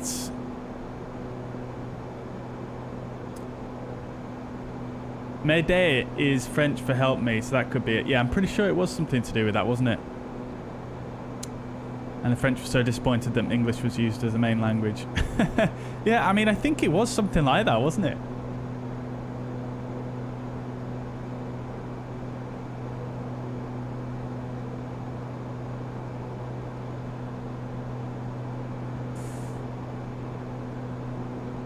Roy says, how strange is that? I'm experiencing totally no hiccups with the ATR. I'm actually descended via the LNAV VNAV path. Yeah, Roy, I mean, on the flights we did on the very first stream that we did in this aircraft, the VNAV worked pretty well. It worked really quite well, actually. But since then, it's been a little bit hit and miss. On the first flight we did on our Sweden legs last stream, it worked okay, but this time, this flight doesn't seem to want to work properly for us at all. Into LGSA, very nice. Is that Samos?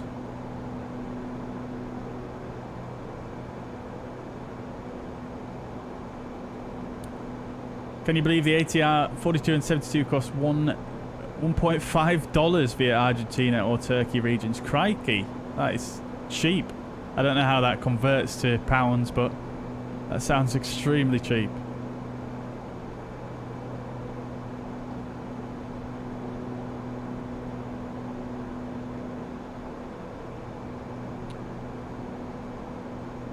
You can use a VPN to register an account. Oh, really? You could actually do it that way. Okay, interesting. I've not thought of doing that.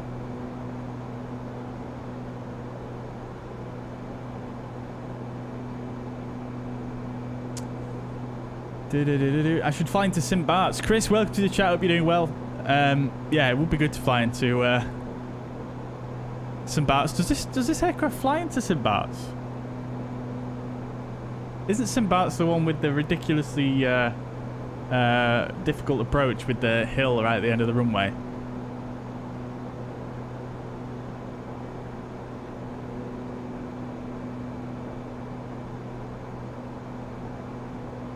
Thankfully, it's less noisy than the real ATR. Well, I have the volume turned down a decent bit for the stream. But yeah, the volume does seem a little bit on the quiet side.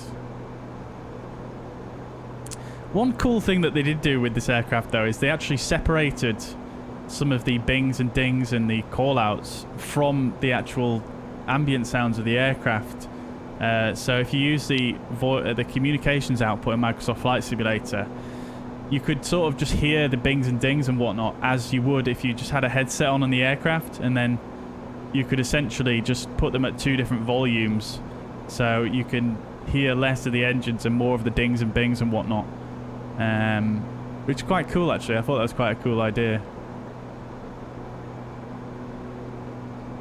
Did I watch the A330 engines? They're looking good. I did very briefly. I didn't really sit down and have a proper look at it, but yeah, from the very small amount that I watched, it sounded pretty decent. But like I say, I've not really properly sat down yet.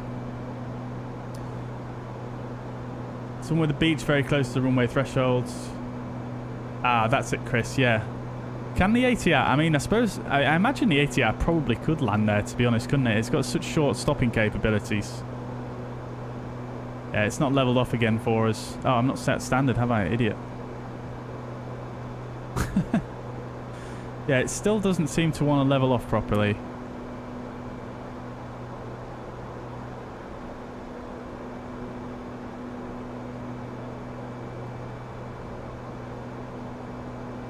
Very odd. We do have a top of descent this time, though, which is good to see.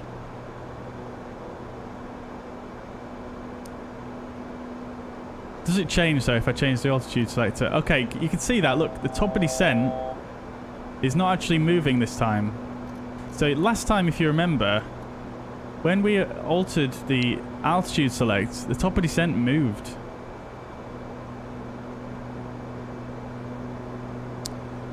Yeah, very odd.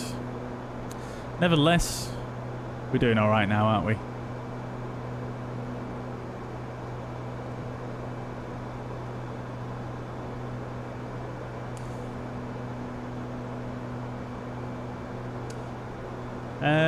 Photochromax, no, I do think St. Bart's does still have a beach at the end. But St. Martin is very famous for being on a beach, definitely. I think some operator flies the Crash 8 into St. Bart's. Yeah, I think they definitely. Yeah, I think quite a few fly the. Oh, the. Sorry, I'm getting mixed up here. The yeah. Interesting. Yeah, perhaps potentially. Yeah. Sorry, I thought you were talking about a different aircraft there, but yeah. I'm not sure. I've not really looked myself. Generally, I think you'll see a lot of Twin Otters and other smaller turboprops going in there, don't you? And obviously GA.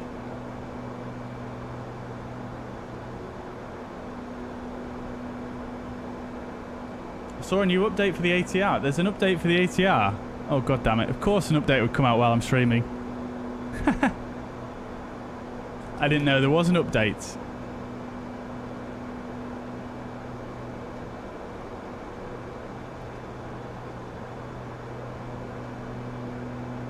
Whereabouts did they announce that there was an update?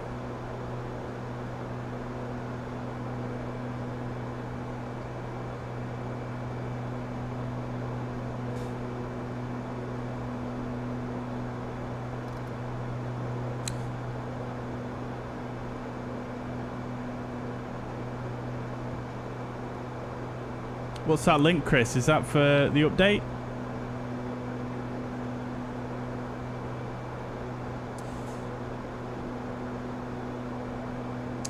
Mr. Z Gamer, welcome back. Welcome back. What is mustache? It's some facial hair that grows above your lip. Okay, you're going back with the same stuff as last time. You're going in a timeout, my friend, until you can learn to, you know, talk like a normal human being.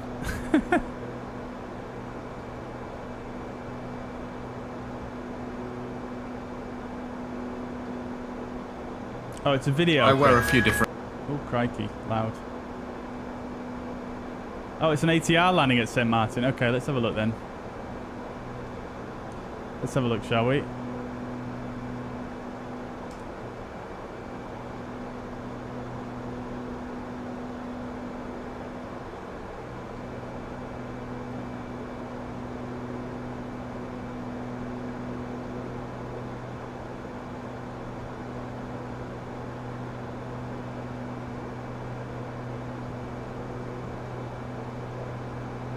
Whereabouts is the changelog for the update, Lord Oliver?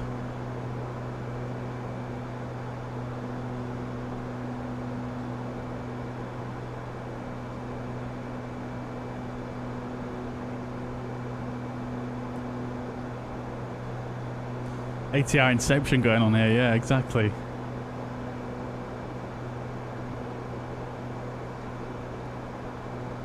Love a bit of Just Planes.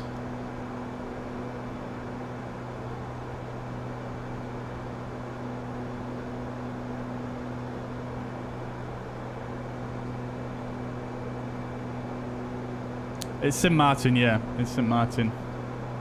Looks like they're doing like some kind of potentially a circling approach or something.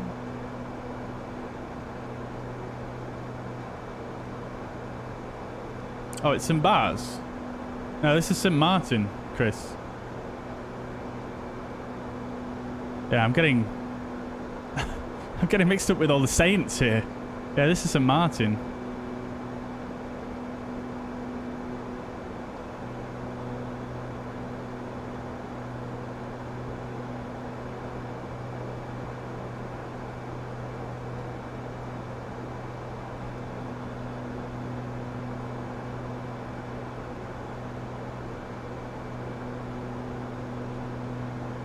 This is the other St. Martin as well. This is not Princess Juliana Airport, is it?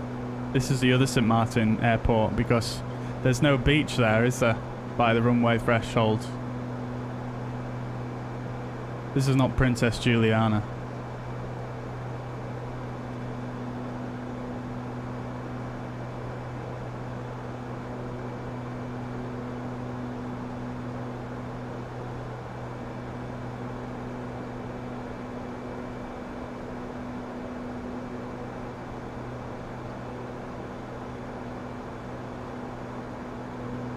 St. Nick, is that what this one's called?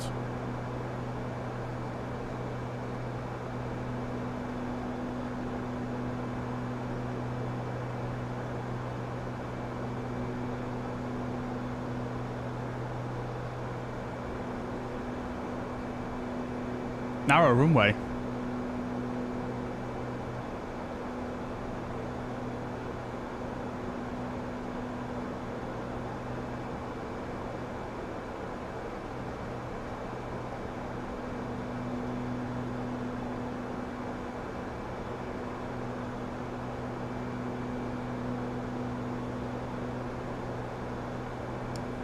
Interesting that the co-pilot takes over there, obviously, because this guy gets his hand on the tiller, doesn't he?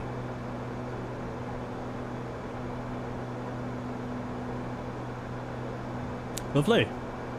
Very nice.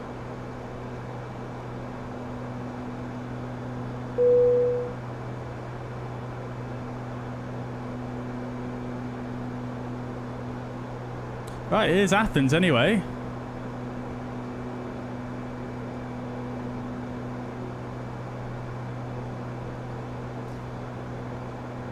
Andy, thank you very much for the subscription.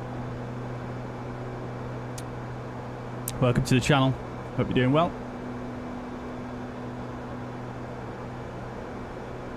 I'm just trying to find on the Microsoft Flight Sim forums if there's any notes about the update, but I don't see any. We'll check. We'll check before we end the stream if there's an update, and we'll see if there's some notes on there or anything. Probably won't be, will there? It'll just be through the content manager.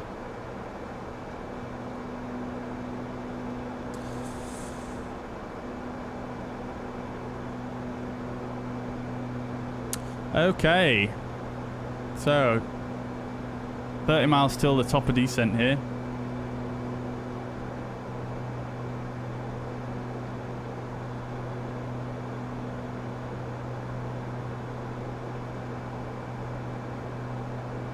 I'm just going to try something here, just for science here, real quick.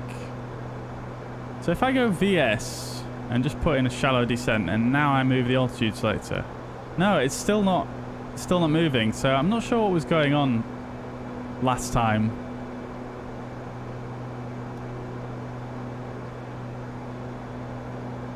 To be quite honest.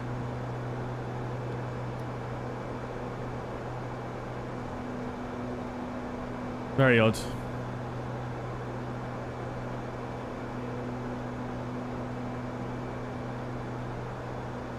Have I had any major issues with the ATR, by the way? I wouldn't say I've had any major issues, no. No, but there's obviously some issues with it, but nothing nothing wildly game breaking, should I say. Right, we'll get some of the information in anyway. So we're coming into Athens. QNH is 1015. Transition is, we'll just say 10,000.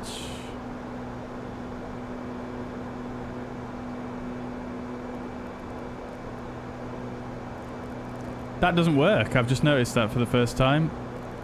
That doesn't work.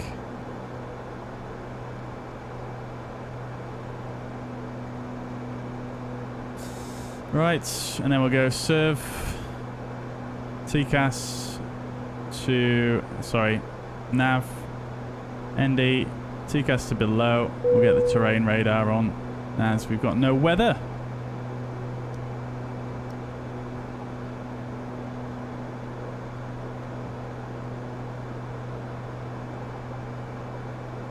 We do have ground and tower on though. So we'll go ahead and tune tower as well. So tower 118625. Put that in the standby there. I'll just check the ATIS one more time. Our runway news is 2-1 left now.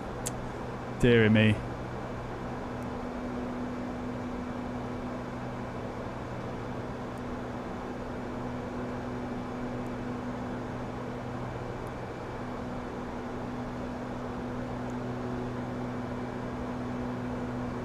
Good thing this star still goes to the same place though.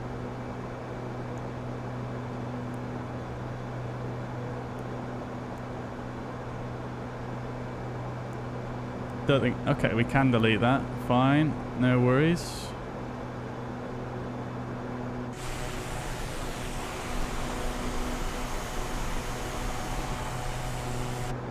Someone showing here on TCAS.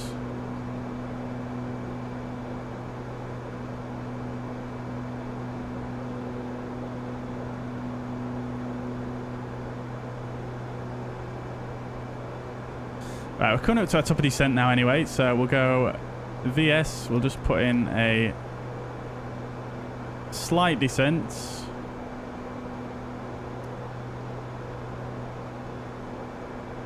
And we do need to set our nav radios as well, so let's set that up.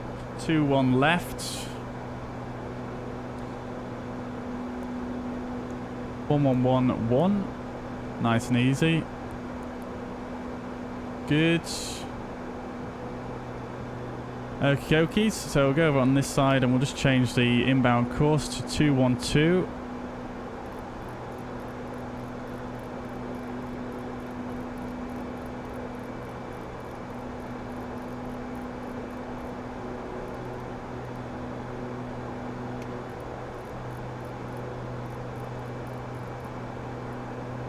That is set.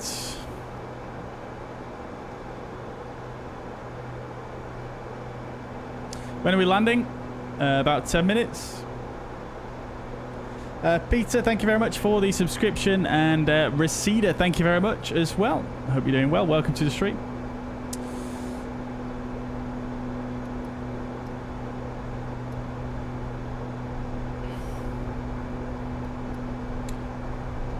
I've gone above the vertical path now. I didn't mean to do that.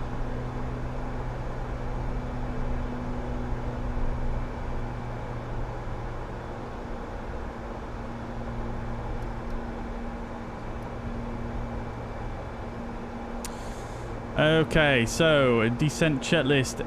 Flight warning system recall is checked. Landing elevation is checked. It's still a bit low. I'm not sure where it's getting this information from. So we'll set this like that. Landing elevation is set and checked. MDA.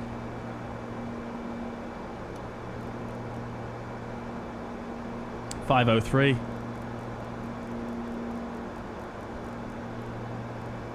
We'll go 510.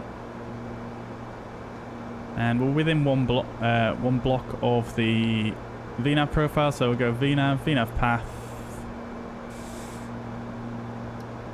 MDA is set over there as well. Very good.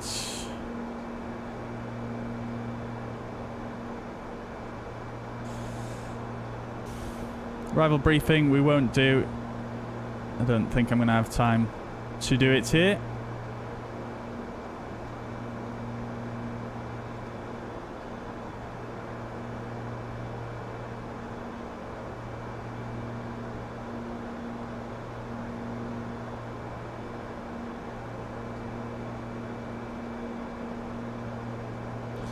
Athens traffic, Olympic 902 on approach, runway 21 left via the Kilo Echo Alpha transition, leaving flight level 140 for 1,900 feet, Olympic 903, Athens traffic.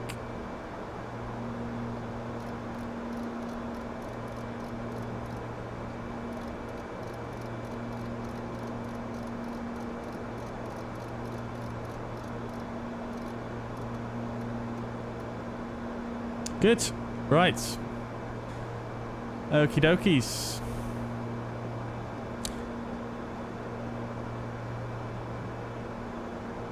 I look like Bob Ross. I've heard that one before, Mr. Z Gamer. Welcome back. Roy says it handled very well. Good. Follow the British AvGeek tutorial and let the plane descend via the top of descent. The other thing I did was manage the throttle speed, was also handled by the FMS. Yeah. I mean, sometimes it does handle very well. I mean, most of the time, to be fair, it does. I mean, yeah. But it just seems like when you do a turnaround, the VNAV just absolutely loses its mind.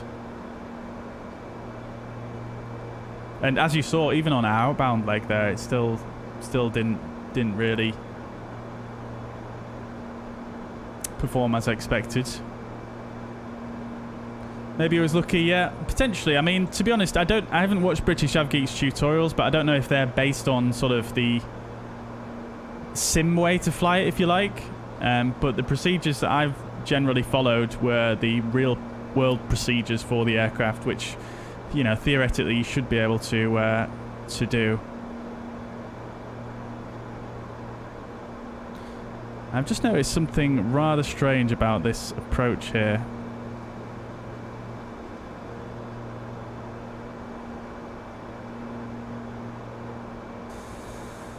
Uh, 16, 20, 32, 48, 4,800, 8,600. Right, so the VNAV is completely wrong here. I'm not sure where it's got this leg from as well. but we're going to need to increase our rate of descent pretty drastically here to keep up with, to be able to intercept the ILS basically.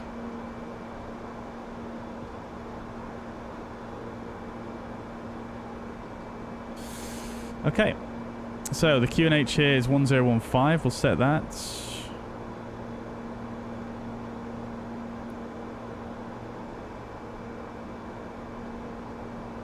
Flight level 100. Landing lights on. Seatbelt signs on.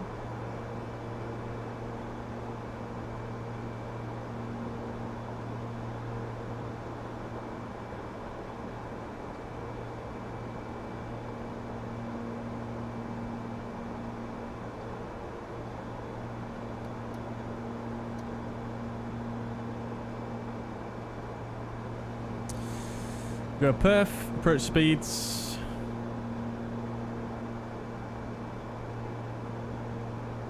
Sierra Whiskey, welcome to the chat. Honestly, I don't think the plane is developed with the real world version in mind, only for the most basic stuff. Yeah, well, I mean, you would have thought with it being an expert series aircraft that it would have been.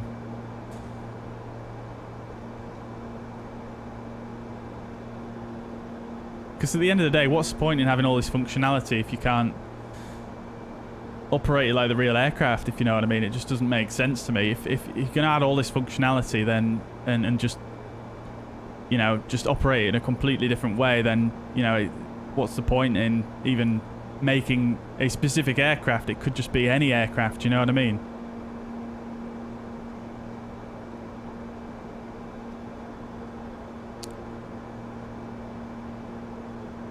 But yeah, I mean, there's definitely some strange quirks with the VNAV and things like that, which do need sorting. And I think, you know, I think all of these issues can be things that can be sorted. It's just a case of whether they're actually going to do it or not. Really, I suppose is the question.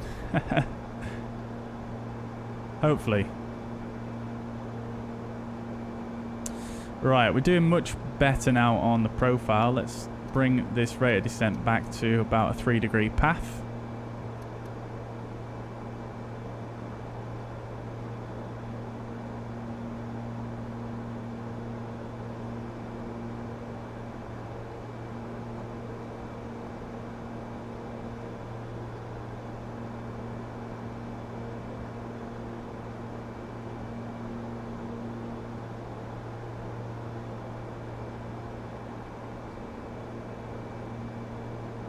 But yeah, I think it is a very nice aircraft overall. It's just there's just some bits that once you've flown it a few times, it's a little bit like, you know what I mean?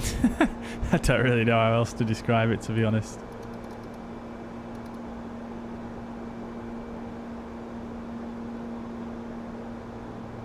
Right, approach checklist. Have we done that? Don't know if we have. Seatbelt signs are on anyway. Landing lights are on. Altimeter set and checked. Cabin altitude is checked. Approach checklist complete. Good.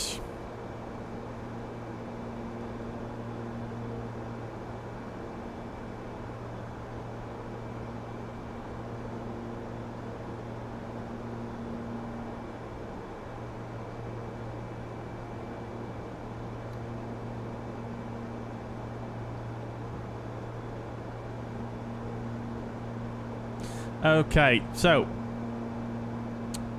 I think once we've sort of made this slight turn here, just before we approach Delta 040 north on November, we'll have to go to heading mode and give ourselves a left turn here, because I'm not quite sure what's occurring here. I don't know if this is just, yeah, something very strange has happened there. I haven't seen that for a very long time in the sim. I remember the A3, I think it was the A32NX did that once upon a time, back in the early days when they were first putting in their own custom flight management system.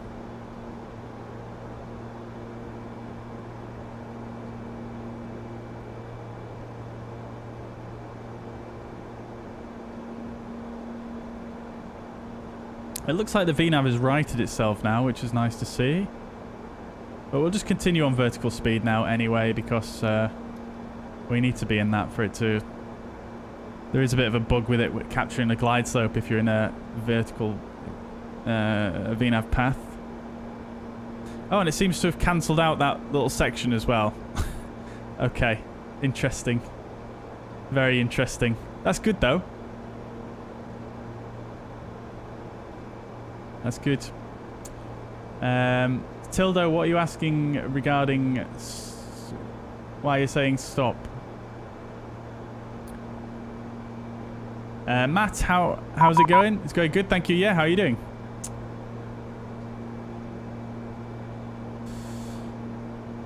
Athens Tower, very good afternoon. Olympic 903, we're on base turn for the ILS 21 left.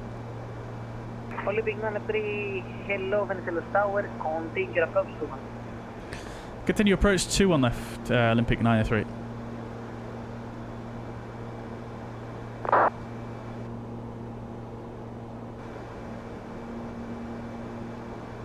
What just happened to the sounds there? That might have been FS realistic though.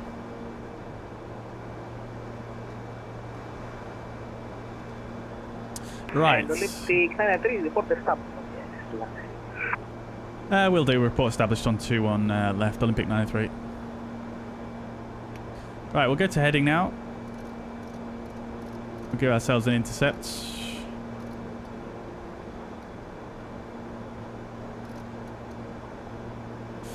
We'll go to the Blue Needles. Oh, it's reset the course. Venezuela Tower, Olympic 503 final. Olympic 503, runway 21 left, land, wind is 220 degrees, 031. There's someone in front of us that's become a TCAS issue. 1,000 to go. And Olympic 903, reduce speed 160 knots. Reduce speed 160, Olympic 903.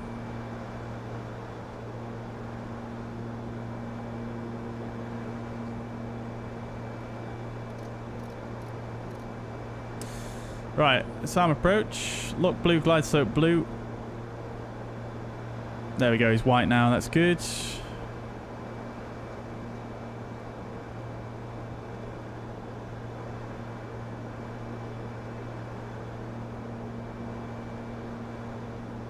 Swiss pilot, welcome to the chat. Hope you're doing well. Am I a pilot? I am not, no. Didn't realise till now it's 7k. Yes, we made it to 7,000 subscribers, Matrasso. Indeed, indeed, indeed. Right, cool. Localizer capture, we'll go to flaps 15. Olympic 903, reduce minimum approach speed. Reduce to minimum approach speed, Olympic 903. Right. We'll go to flaps 35, speed is checked.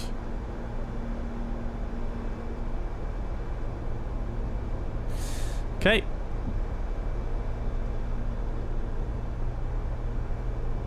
So spacing for that aircraft that was in front of us.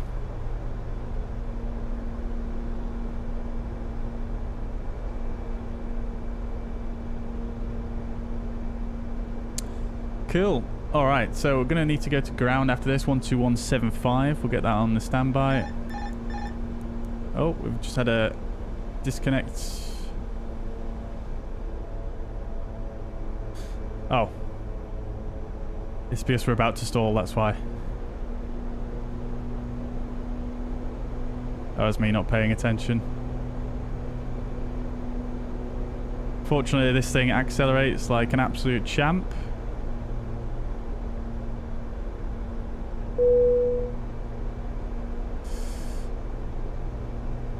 Oh, the AP didn't actually disconnect then. That was just a warning. That was just a warning. I thought it was flying very stably on its own. Right, glide slope's coming down. We'll drop the gear.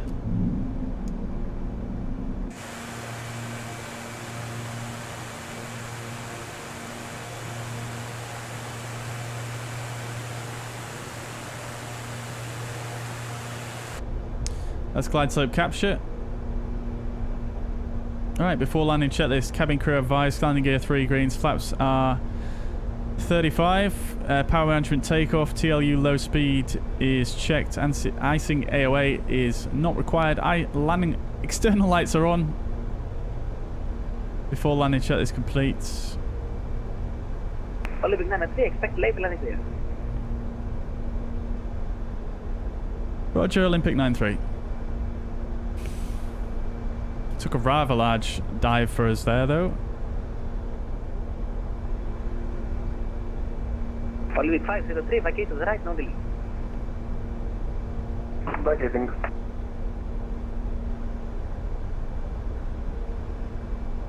That's a lot of nose down. Crikey. This is just a standard 3-degree glide slope. 7 minus 7. Yeah, we're going at more than 3 degrees at the moment.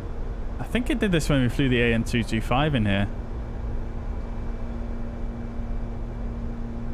Olympic 93, runway 21 left, clear to land, wind 22 degrees, 0 3.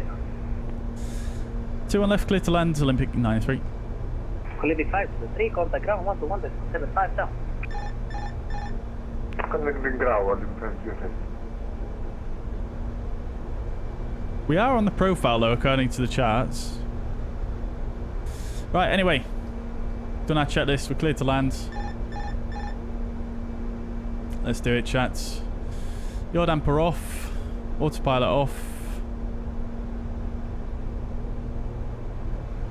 Got 3 reds.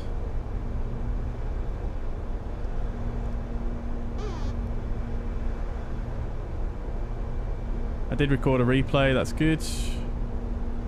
2 whites, 2 reds now.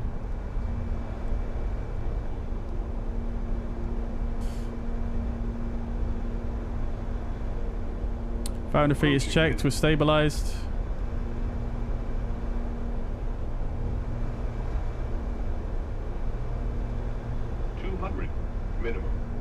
Minimum.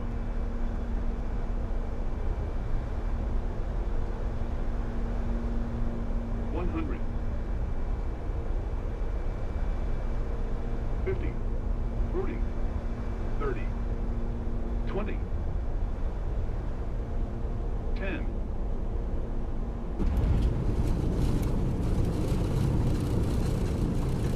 Oh, the nose is coming up.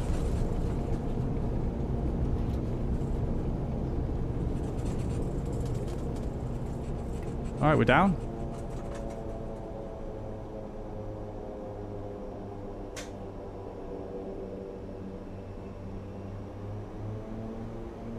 Good. Alright, not too bad. Not too bad.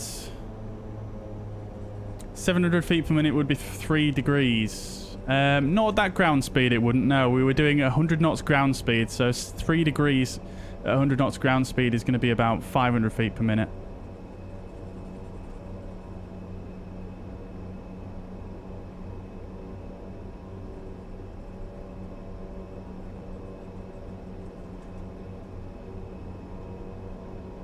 Right, we'll get the flaps up. Gust lock will get engaged. Get the weather radar to standby or off. It is our last flight. Landing lights can come off.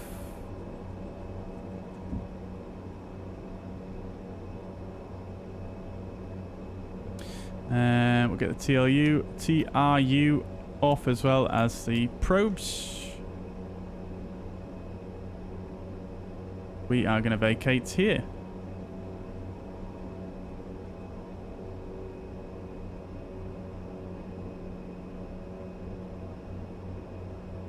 Which is Delta 7.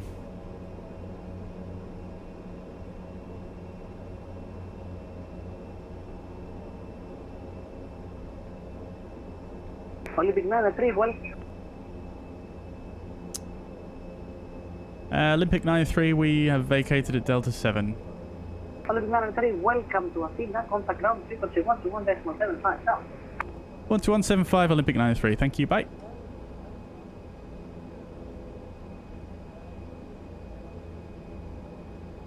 With 247, requesting follow with 370. 370 is an odd. If we need either 380 or 360. Radar standby, controls are locked, flaps 0, trims. Oh, I'm sorry, was 2%3, follow 360, please? Trims are reset, landing and strobe lights are 360. off.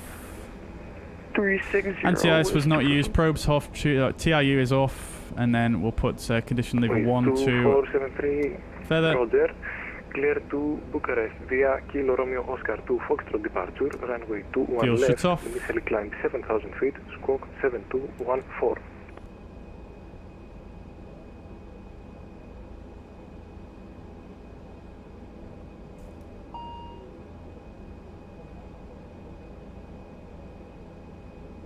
Just waiting for a second to speak here, chat, and get a taxi clearance. 2473, can I please restart my game because it appears that something in my MCU is glitched?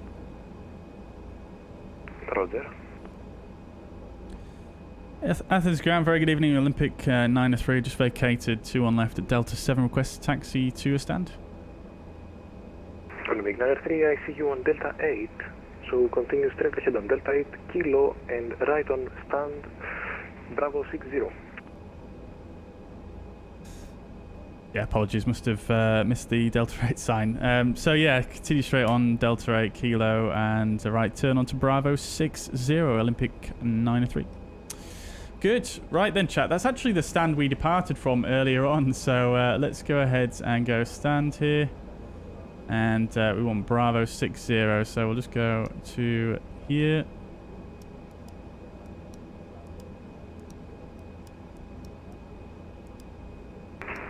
And we can select our stand. And then we should have, if we zoom out, Bravo 60 here marked on the ground display. Love to see it. Aircrew 220 Kalispera, information Delta is correct. Mr. Z Gamer, welcome back. Hope you're doing well. Kilo Echo Alpha 2 Foxtrot departure, runway 21 left, initially climb 7,000 feet, squawk 7221. It is very cool, isn't it, Matt? Yeah. Yeah, I mean, it definitely, you would still need to use charts, I think, but it's definitely very handy. Aircrew 220. Aircrew 220, clearance correct. Καλησπέρα Βενιζέλος Ground, καλησπέρα σας. Airgrid 626, information Delta, request clearance Santorini Airport of Flight. Airgrid 326, Ian says add that up and also with the nose going up on its own, also auto rotate, it's the trim. Yeah, I've had that as well, yeah. 7,000 feet, yeah. 7215. Clear to Santorini Airport via Aegean to Foxtrot departure, runway 1 left. Initial flight level 7,000 feet, squawk 7215. Airgrid 326. Airgrid 326, feedback is correct. You're 100 followers as well on your Instagram. Very good. Nicely done there, Matt. Nicely done. Congratulations. Hard to find contents with only sound and no music to publish, so yeah, it can be, can it? Fabio, thank you very much for the subscription. 222 Kalispera, information Delta is correct. Thank you very much, Roy. Thank you very much. Yeah, 2 Foxtrot departure, runway 21 left, initially climb 7,000 feet, squawk 7207. Look at this. Look at all the ATRs here. Love to see it. All these Sky Expresses. And an Olympic Air there. And a massive Qatari. 7,000 feet and squawk at 7207. Aircrew 222. And our stand, I think, is just going to be next to the Qatar, I think. This is Bravo 52. 5-6 is next to it. 5-8. And then, yeah, we're just in between the... oh, someone's just spawned in on our gate. God damn it, chat. I swear this happens every stream.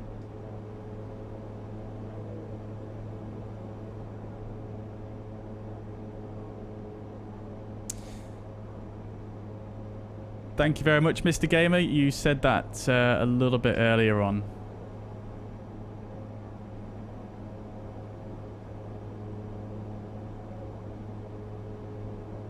And yeah, I've heard that one many times before.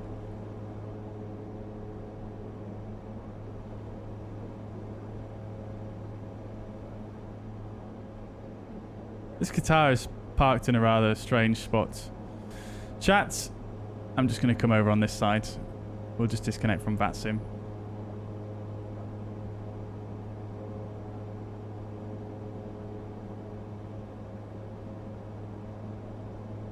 It's almost impossible to turn right in this aircraft as well with only one engine running.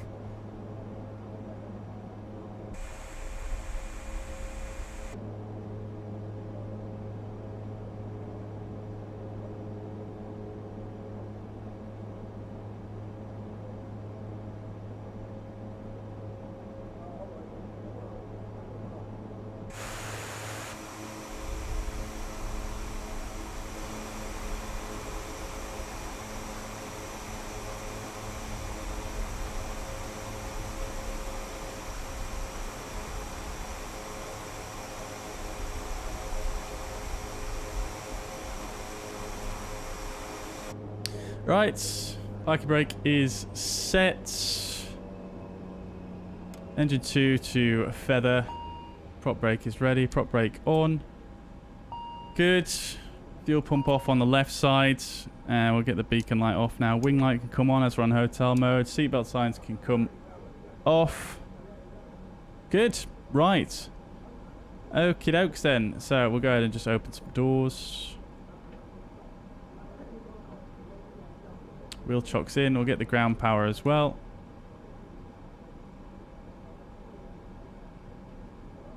Good.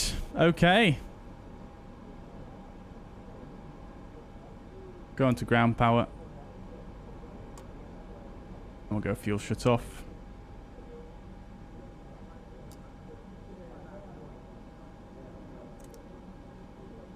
Good. All right. Passengers bus is coming.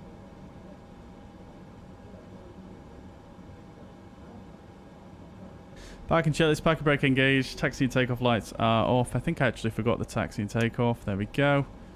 CL2 is in feather, beacon light is off, transponder is standby. Seatbelts are off. Good. Right, welcome back to Athens, guys. Welcome back. That flight went a little bit smoother than it did the first one, didn't it? Love to see it. Very good. Right. Landing rate predictions in the chat last time.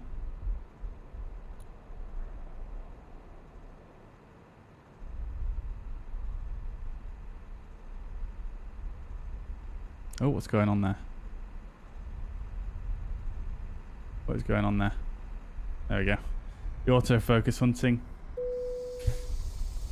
Nothing bad looking like Bob Roscoe is a millionaire and got lots of girls. Yeah, exactly.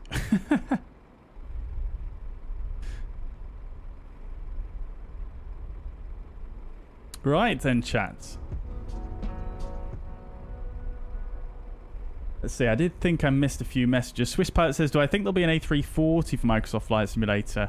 I'm not sure, Swiss Pilot. I'm not sure. I mean, I'm not aware of any other developers that have made an A340 other than Tolis, and they're focused on X-Plane. So I'm not really sure. Not really sure, to be honest. Hopefully that'd be really cool, but I'm not sure at this moment in time.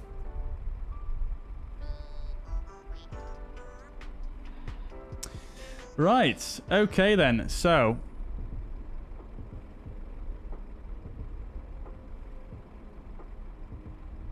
let's have a look at the landing report, shall we? I think that landing was better than last time, but it didn't still feel particularly smooth. So let's have a look then, shall we? So, we got centerline touchdown zone, which is always nice to see. So happy with that. That was definitely an improvement on last time. But the vertical speed was 287 feet per minute. So still not butter smooth, but not too bad at all, really. I'll take it. Definitely could have probably flared a little bit more there, because we did touch on the aiming point. We could have definitely flared more there and still been well within margins. But yeah, good stuff. Let's see who got closest then. It was Roy. Congratulations, Roy. Very nicely done there, my friends. Very nicely done.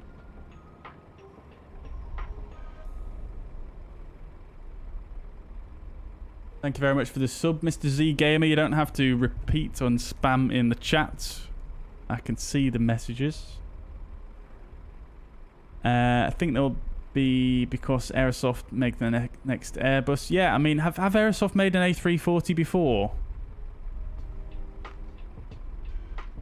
We have 2 winners. Do we?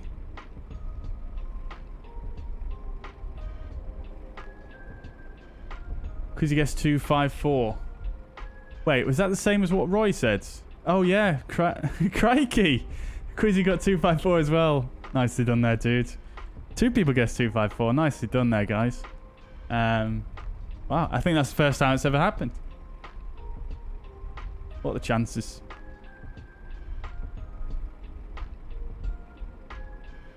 All credits go to Quizzy, says Roy. That's very, very noble of you, Roy. Very good. Right then, chat. Well, that's going to be it for this flight. Shall we just check then and see if there actually has been an update for the... In fact, I'm going to have to screenshot this real quick because this is super nice looking. There we go. Just...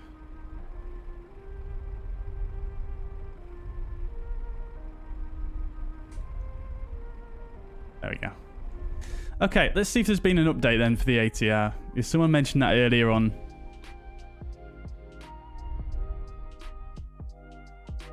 And I'm intrigued to see if there is an update. Very intrigued. Oh, there's no notification up here.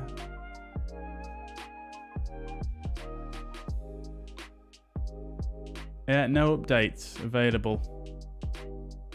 Up to date. Yeah. Nothing. I mean, they usually update the... They usually put out the updates every Thursday, don't they? So I would be surprised if there was an update today, but there we go. There we go.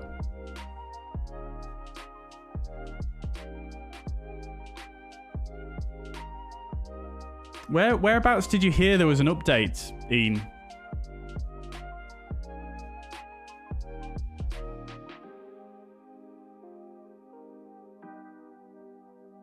Am I at the last level of Microsoft Flight Simulator? What do you mean by that, Matt? Whereabouts did you guys get the information that there was an update, by the way?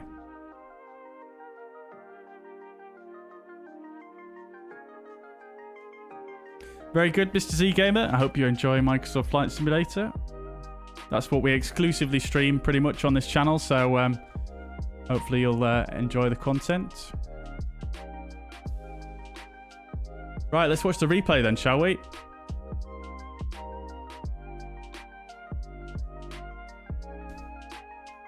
It was a Microsoft Flight Simulator update, but not an ATR update. Interesting. Okay. Well, I'll restart my sim after the stream then, and we'll see how it looked. Sorry, we'll see if there's an update there, see if that includes anything. Right. I'll have a quick look at the replay, shall we, before we wrap things up.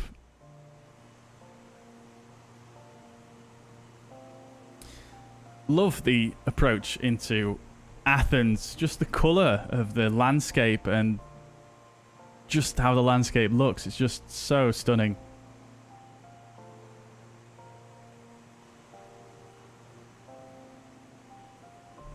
The flight hours levels. Oh, I'm not sure. I don't really look at I haven't looked at my logbook and achievements for a very long time, really.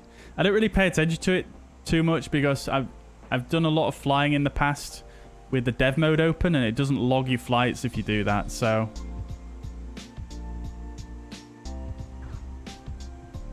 I mean, that was a nice landing, I have to say. Oh, there goes the nose going up. Yeah, I think that was a nice landing. You know, maybe a bit on the firmer side, but pretty good nevertheless.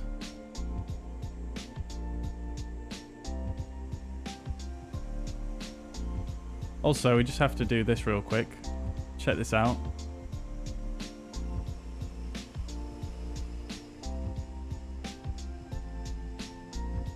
That's got to be a screenshot there with the Olympic hangar in the background.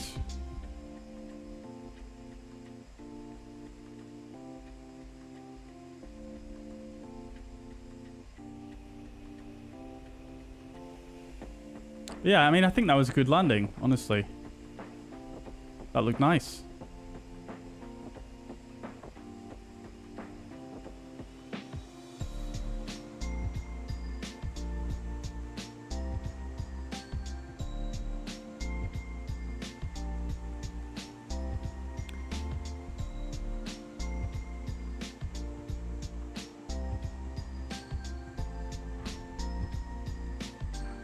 Bit of wing flex there as it touches down.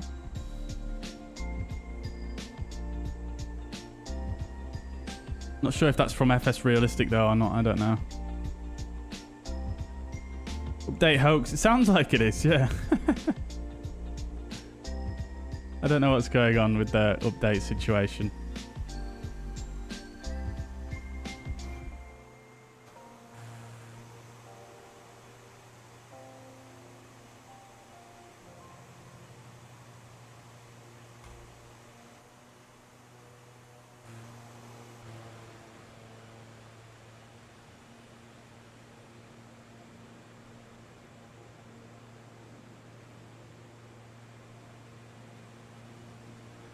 Those reflections.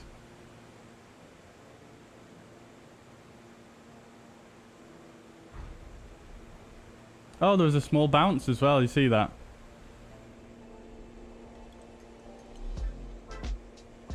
I'll take it. I'll take it.